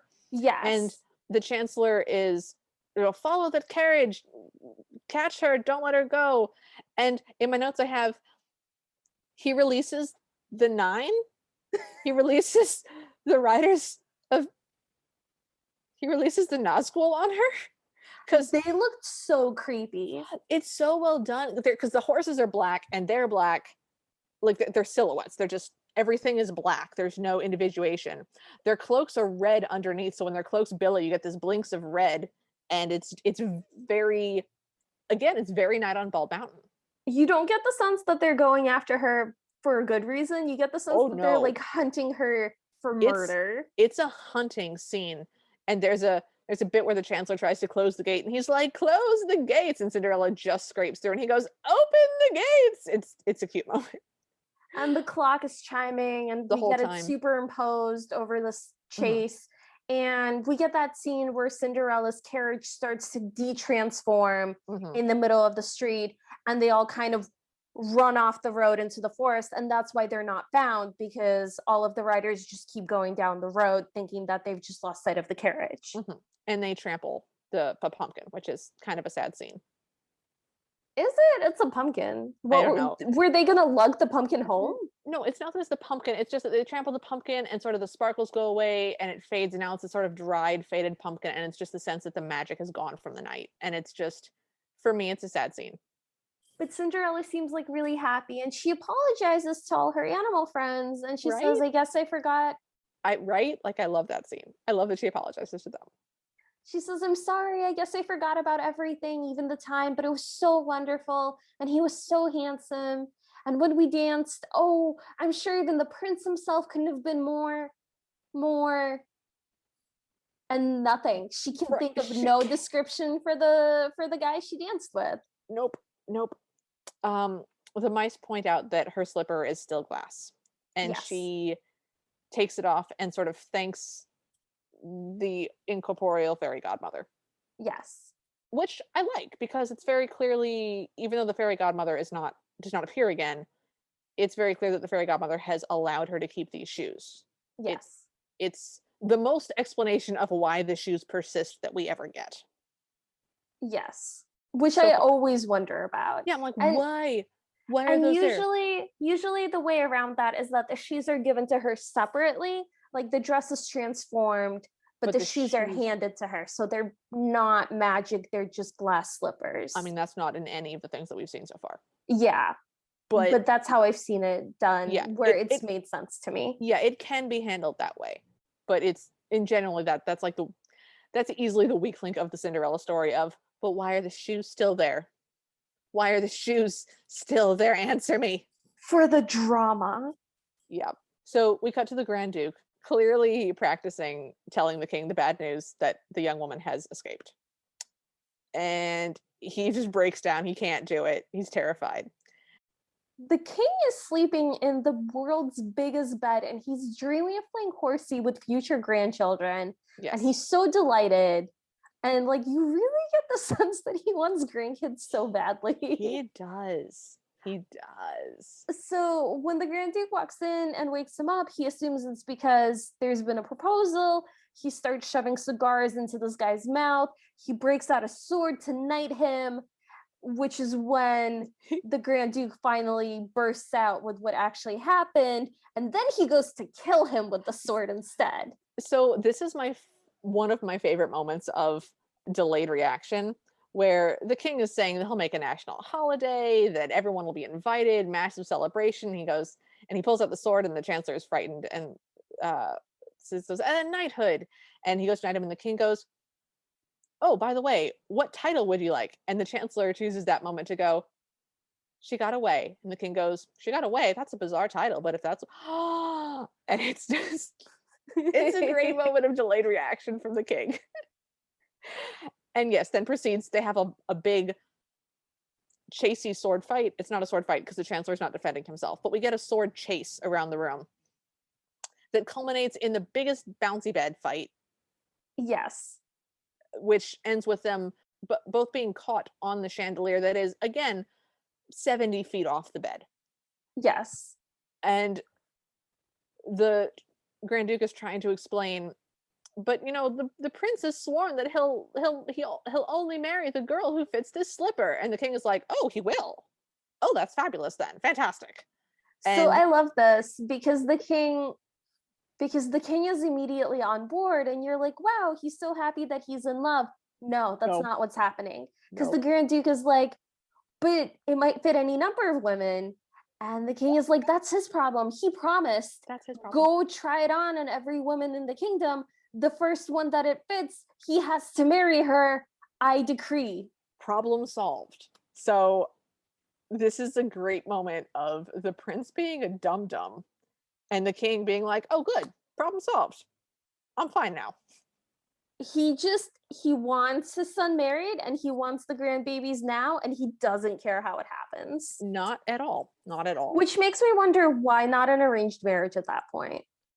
I think we're going to have a lot of things to talk about later. I have questions. There are so many questions. Specifically because this one is sort of the iconic Cinderella. And it's so weird. And there's so many plot threads that you're like, don't you want to go there? Are you sure you don't want to follow that plot thread rather than having me showing me my shenanigans? For the 17th time, you don't want to explore this interesting plot thread that you've just laid out and then left and abandoned? You want to show me mice again? Okay, that's fine. That's fine. I'll watch the mice. That wasn't my reaction precisely, but okay. So we cut to Cinderella's house, and Lady Tremaine is storming up the stairs, hollering for Cinderella. And when Cinderella appears from the kitchens, the stepmother is like, "Where are my daughters? Are they still asleep?" And tells Cinderella to bring up the breakfast trays. And she goes into her daughter's bedrooms and wakes them up and tells them the news that the Grand Duke wants to find the girl, that they've announced that the shoe something something she's expositioning.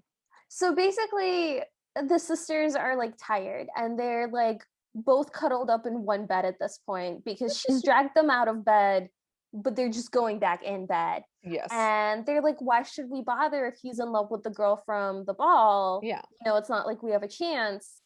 And the stepmother goes, no, you do. He'll marry anyone who fits the shoe. And they're kind of like, hot dog, let's do this. Well, so, and the reason this is important is because Cinderella walks into the room and the stepmother is saying, the Grand Duke has announced that he's mad because this Grand Duke is madly in love with the prince. Or I'm so sorry. The what now? That's a different movie. I'm so sorry. So She announces she's in the middle of saying she's just talked about the Grand Duke and is saying and does not specify her pronouns and says because he's madly in love with the girl that he danced with last night. And Cinderella enters the room and the sisters sleepily go, the Grand Duke? And Lady Tremaine goes, no, the prince. At which point Cinderella realizes that the person that she was dancing with is the prince and goes, the prince, and drops her breakfast tray and everything clatters to the ground. yes.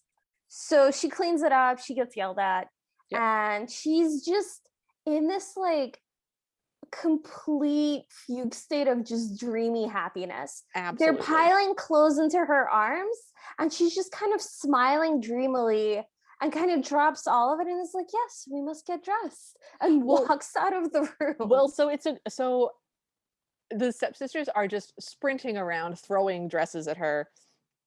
And after kind of a while, they sort of screech to a halt and go, well, what's the matter with her?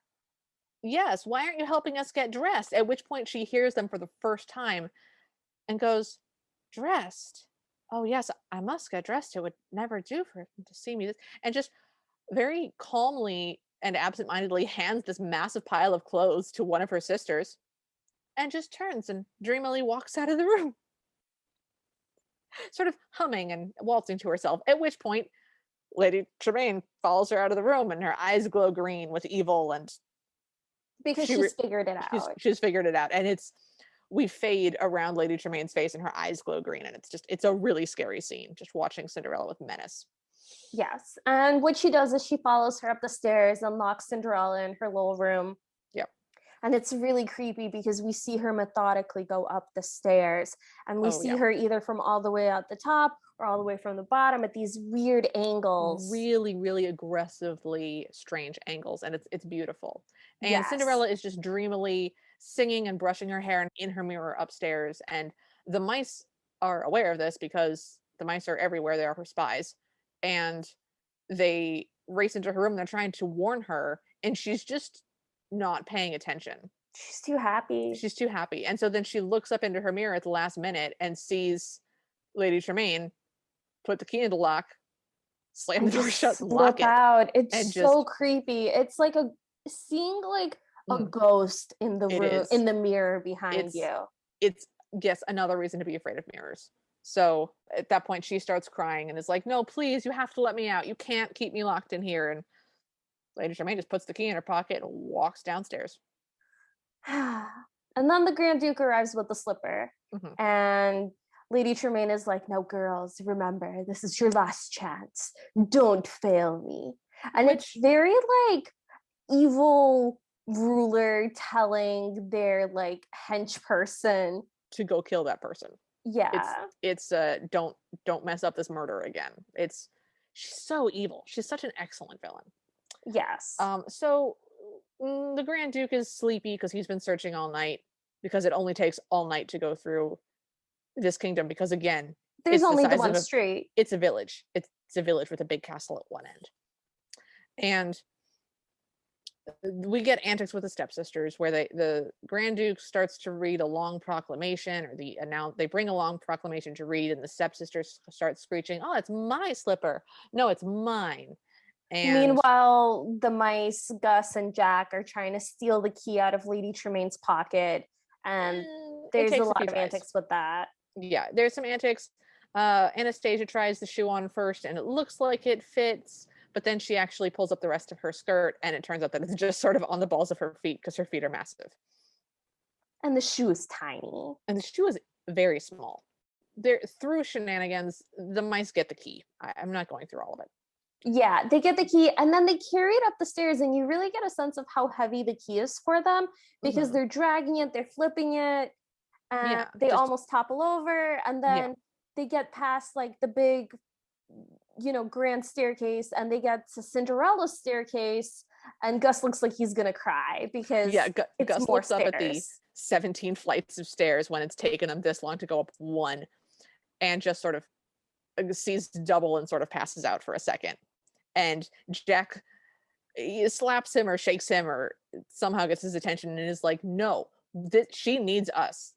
Buck up." So they get all the way up to the top of the stairs, but of course Lucifer is there, and he catches Gus under a cup, and Gus still has the key, and all the mice have to attack him with like forks and candles, and the birds are dropping Mhm. plates and dishware on him. And then finally Cinderella sees what's happening and tells the birds quickly to get Bruno.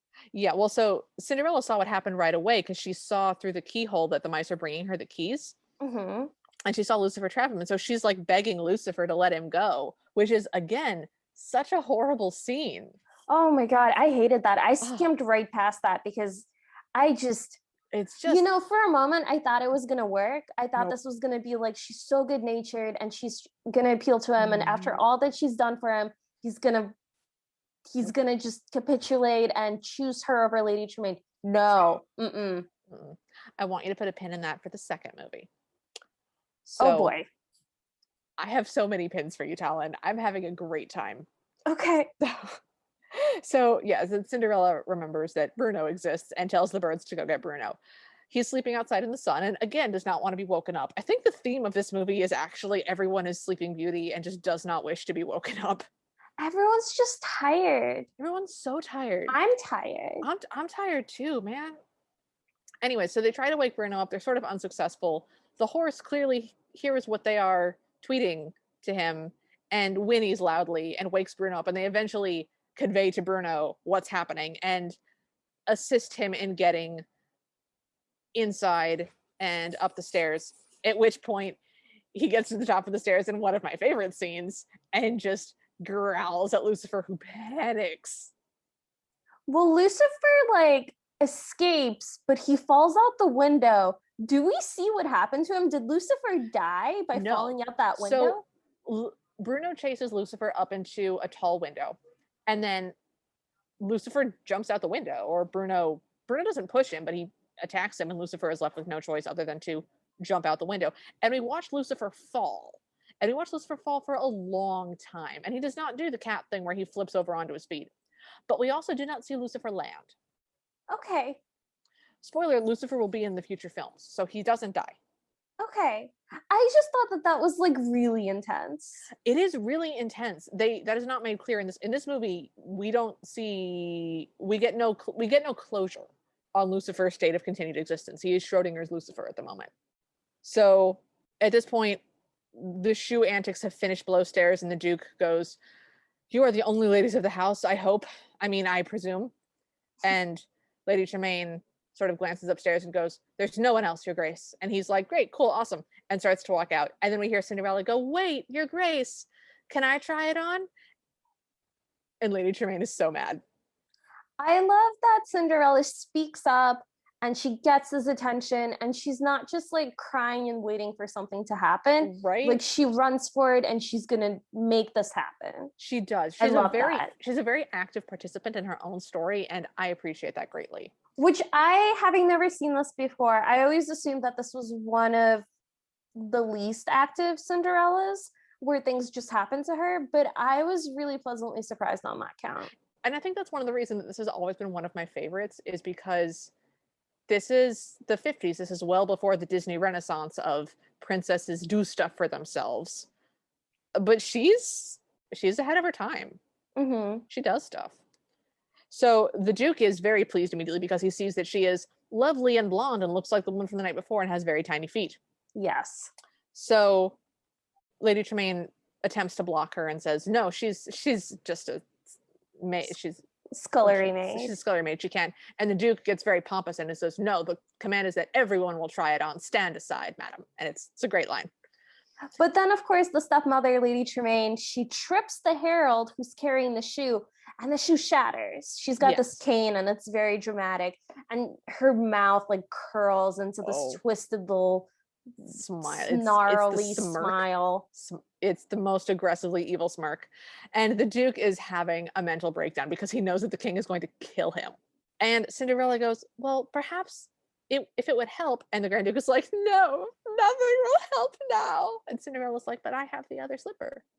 And of course it fits. Of course it fits. But we then get this amazing shot of Lady Tremaine's face of just aghast eyes just from below. Furious. Just I think it's a great comeuppance. Just that scene. Just knowing that she's done everything possible in her power to thwart Cinderella, and she's just failed. This is that failure, because she's such an aggressive woman. She's so, and especially in front of her daughters and a representative of the king. Right. I think it's a really good comeuppance. They don't spend any time on it, but I think it's really powerful. It wasn't enough for me. I wish that there was more, but I do agree that at least it's something. Yeah, it's a really good scene. I likewise would have liked there to be more, but there's not. So obviously the shoe fits. We then cut to wedding bells, and Cinderella is in the same dress again, but this time she has a veil because it's her wedding. She's also got long sleeves now. She does, you're right. She has long sleeves now. She still has the little black choker.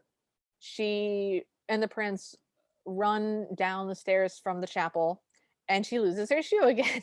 It's very cute. And the birds are holding up her veil in the back. It's really cute. And the king comes down and gets her shoe, and she comes back to get it, and he puts it on her foot, and she kisses him on the top of the head, and he turns all bright red because he's all embarrassed.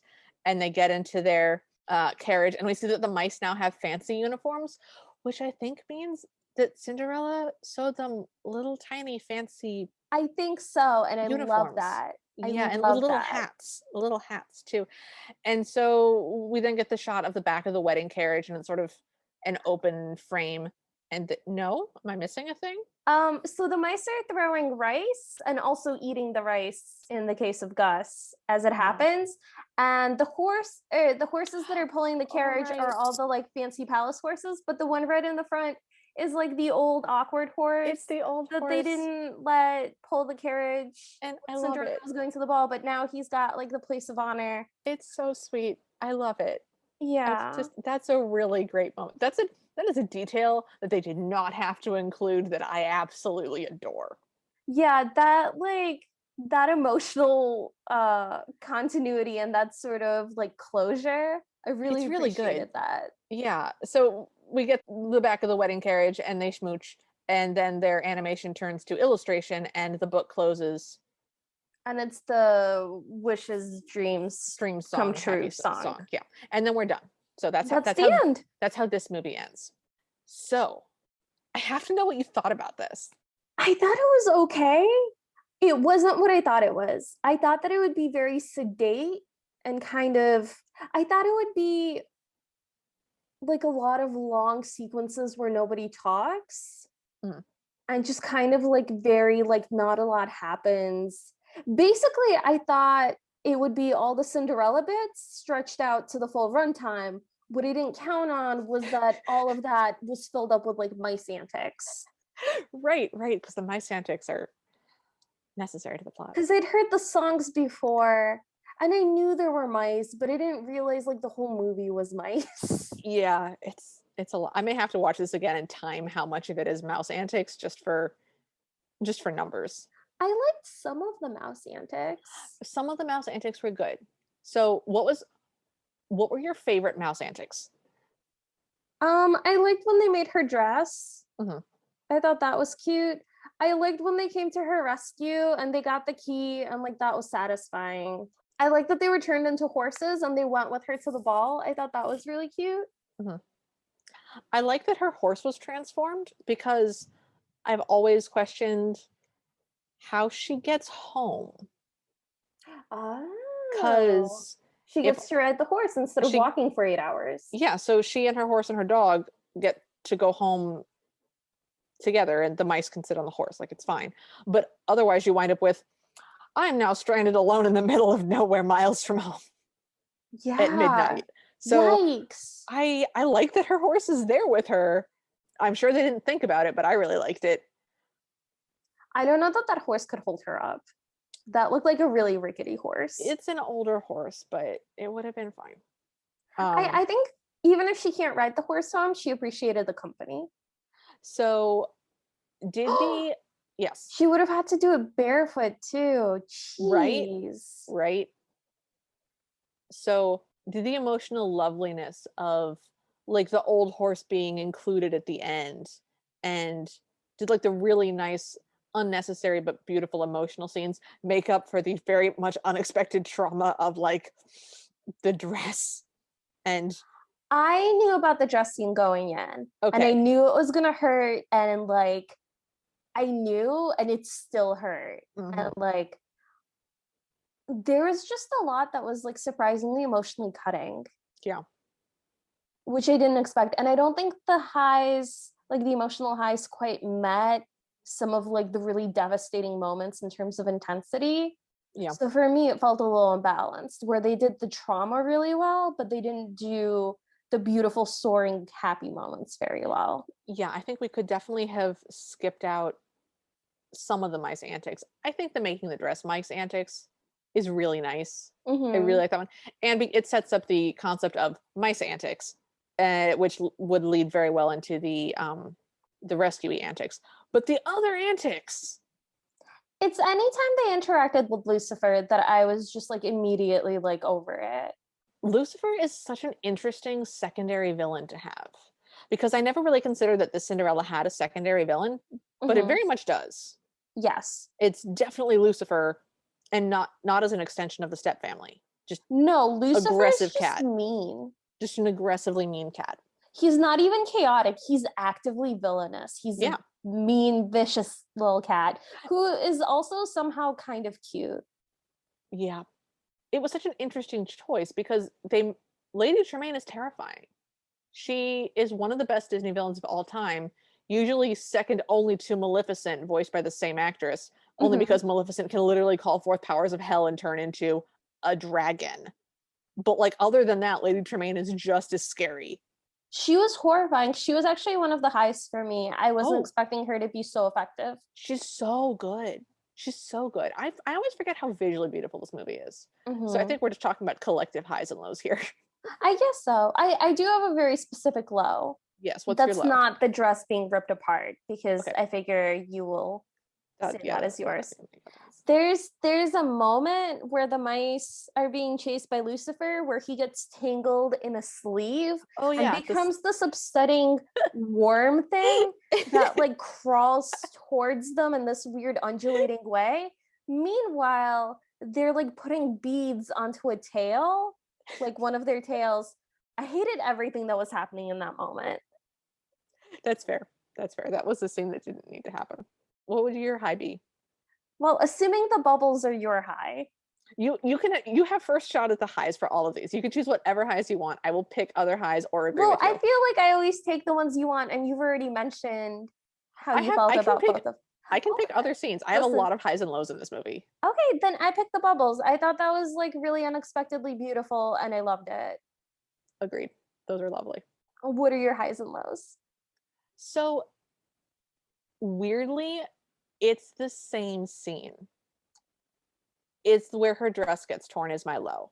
Cause Yeah, it's she's so shocked because her hope has gotten up, and this beautiful gift that her mice friends have made for her is just aggressively ruined out of nothing but spite, because we specifically saw that those items of clothing were disdained and thrown away.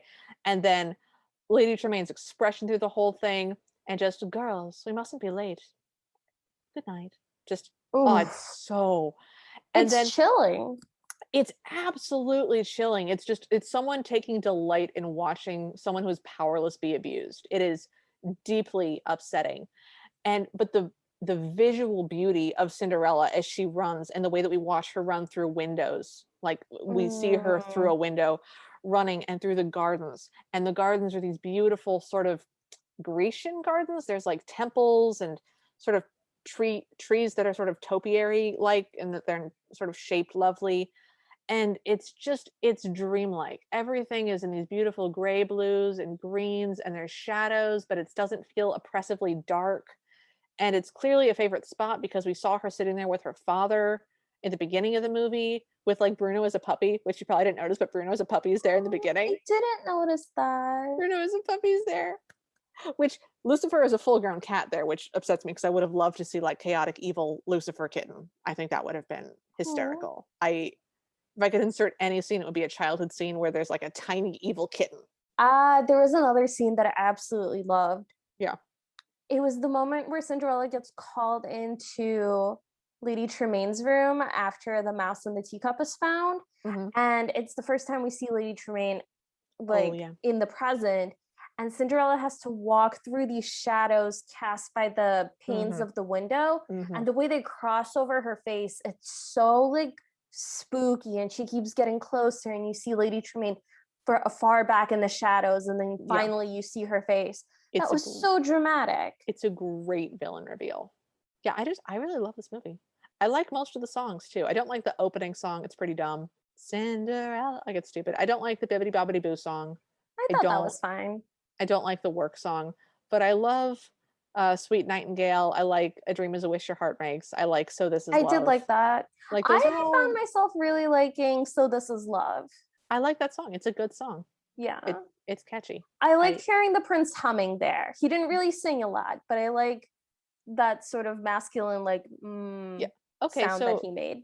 yeah, so if I had to pick a low that wasn't the dress, it would be the lack of a prince. He Yeah. basically wasn't there. Yeah. I mean, if you replace the prince with a scholarship application, and at the end she runs off to college with a scholarship, that like, you wouldn't, nothing would be lost. If she went for a long walk in the moonlit gardens to ponder her future as a postdoctoral student of hospitality work, like, you would not lose anything. It frustrated me how little the prince mattered in this very supposed to be romantic story. It wasn't romantic. It's not. It wasn't. There It's a wasn't no, enough romance for me. there's And she's also very too much happy. mice. Yeah, she's very happy, and you get the sense that she's feeling very sort of swept off her feet and romantic, but there's no romance in the movie. We are not experiencing any of that. We Mm-hmm. get the So This Is Love song, which is nice, but you have to have two parties be involved for there to be effective romance. And Yeah. as much as he's there and willing, he's certainly not involved. So Yeah, I didn't really get the sense of what made her special to him or what made no, him special to her, no, other that than is, he was possibly the first man she's ever seen, other than her father. yeah. Who knows? They don't really delve into that. So what would you change about this movie? Oh, just the prince and the mice. Okay. Just about 5 minutes less of mice antics and just 5 minutes more of prince anything. Yeah. That would that would be a really effective change. I don't disagree with you. I would change the personality of the king and the grand duke, because Uh-huh. as much as the sort of mice and animal antics are sort of incongruous with the entire Cinderella animation, the king and the grand duke are just large grumpy toddlers just sort of bouncing in bed and hanging on chandeliers and belly scooching across tables, and it's just, it doesn't match with either of them. It would make more sense if the mice were doing those antics. You'd be like, oh, okay, cool, mice, this is a weird antic for a mouse to be doing, but okay, whatever. I thought it was interesting that we got a very similar dynamic and a very similar role fulfilled by the Grand Duke as we usually have fulfilled by the Queen. And I thought that was an interesting choice to not have a queen and to have like this character be like such a major character. Yeah, it was definitely a choice, and I didn't mind their portrayal exactly. Mm-hmm. Like I didn't mind. Okay, you want to have the king be just really overreactive and angry, and you want the chancellor to be sort of awkward and stumbling over himself, and have that be their dynamic. I'm happy for that to be their dynamic, Mm-hmm. but just because you animate it in a less toddler way, less toddlers, I felt less. fine about that. I didn't feel like it was too toddlery. Mm, I don't like toddlers. You don't. So what grade would you give this movie? Oh, I'm torn between an A minus and a B plus because I really love this movie. It's visually gorgeous. And I love how active she is in her own story, which is something that we don't see as much as I would like, especially in some of the older ones. But there's so many mice antics and there's no romance. Mm-hmm. I'm going to give it an A minus because so she's so active in her own story, and she's so regal and in control of even scenarios where she's not in control of just stepmother's very subtly mocking you for not being able to go to the ball. Just, I'm not participating in this conversation anymore. Good night. And she thanks her friend. She's appreciative of her friends. She cares for people. She is compassionate and lovely. I'm going to give this an A minus. If you had swapped out again a couple of minutes of mouse antics for like a prince, would be getting a much higher grade. So yeah, Yeah. A minus. How about you? B plus for me. I was kind of hovering between B or B plus. Mm-hmm. I thought that the animation was just so spectacular. And I thought that there are a lot of really cute little details and a lot of just like I love that she makes clothes for the mice. I It's just really think cute, that's such a cute personality like quirk. right? So I felt like she was a real person and I really like that. But yeah, it was the mice and the prince. I Yeah. was just like not into it. There's also so many interesting plot threads that are just sort of left on the table, and you're like, Yeah. I really want to Although follow. Lady Tremaine as a villain, She is very good. very good. But I mean, I don't think we can rate a movie solely based on how awesome the villain is. Oh, watch me. As I felt the words leave my mouth, I was like, that was a dumb thing to say. That's a stupid challenge to make. Jesus. I just, I liked it, but I don't see myself watching this ever again. I kind of want to watch this like right now again. I love this movie so much. Well, it's almost midnight, so thanks for joining us. If you like this episode, please leave us a rating or a review. We'd love to hear from you, so follow us at CinderPod on Twitter and Instagram, like our Facebook page, or email us at thecinderellapodcast@gmail.com. If you want bibbity bobbity bonus episodes or to hear us discuss this week's Cinderella again, but with more adult beverages in the Ever After Party, please support us at patreon.com/CinderPod. Our intro music is Bad Ideas by Kevin MacLeod. You can find him at incompetech.com. Until next week, we hope you have a happily ever after.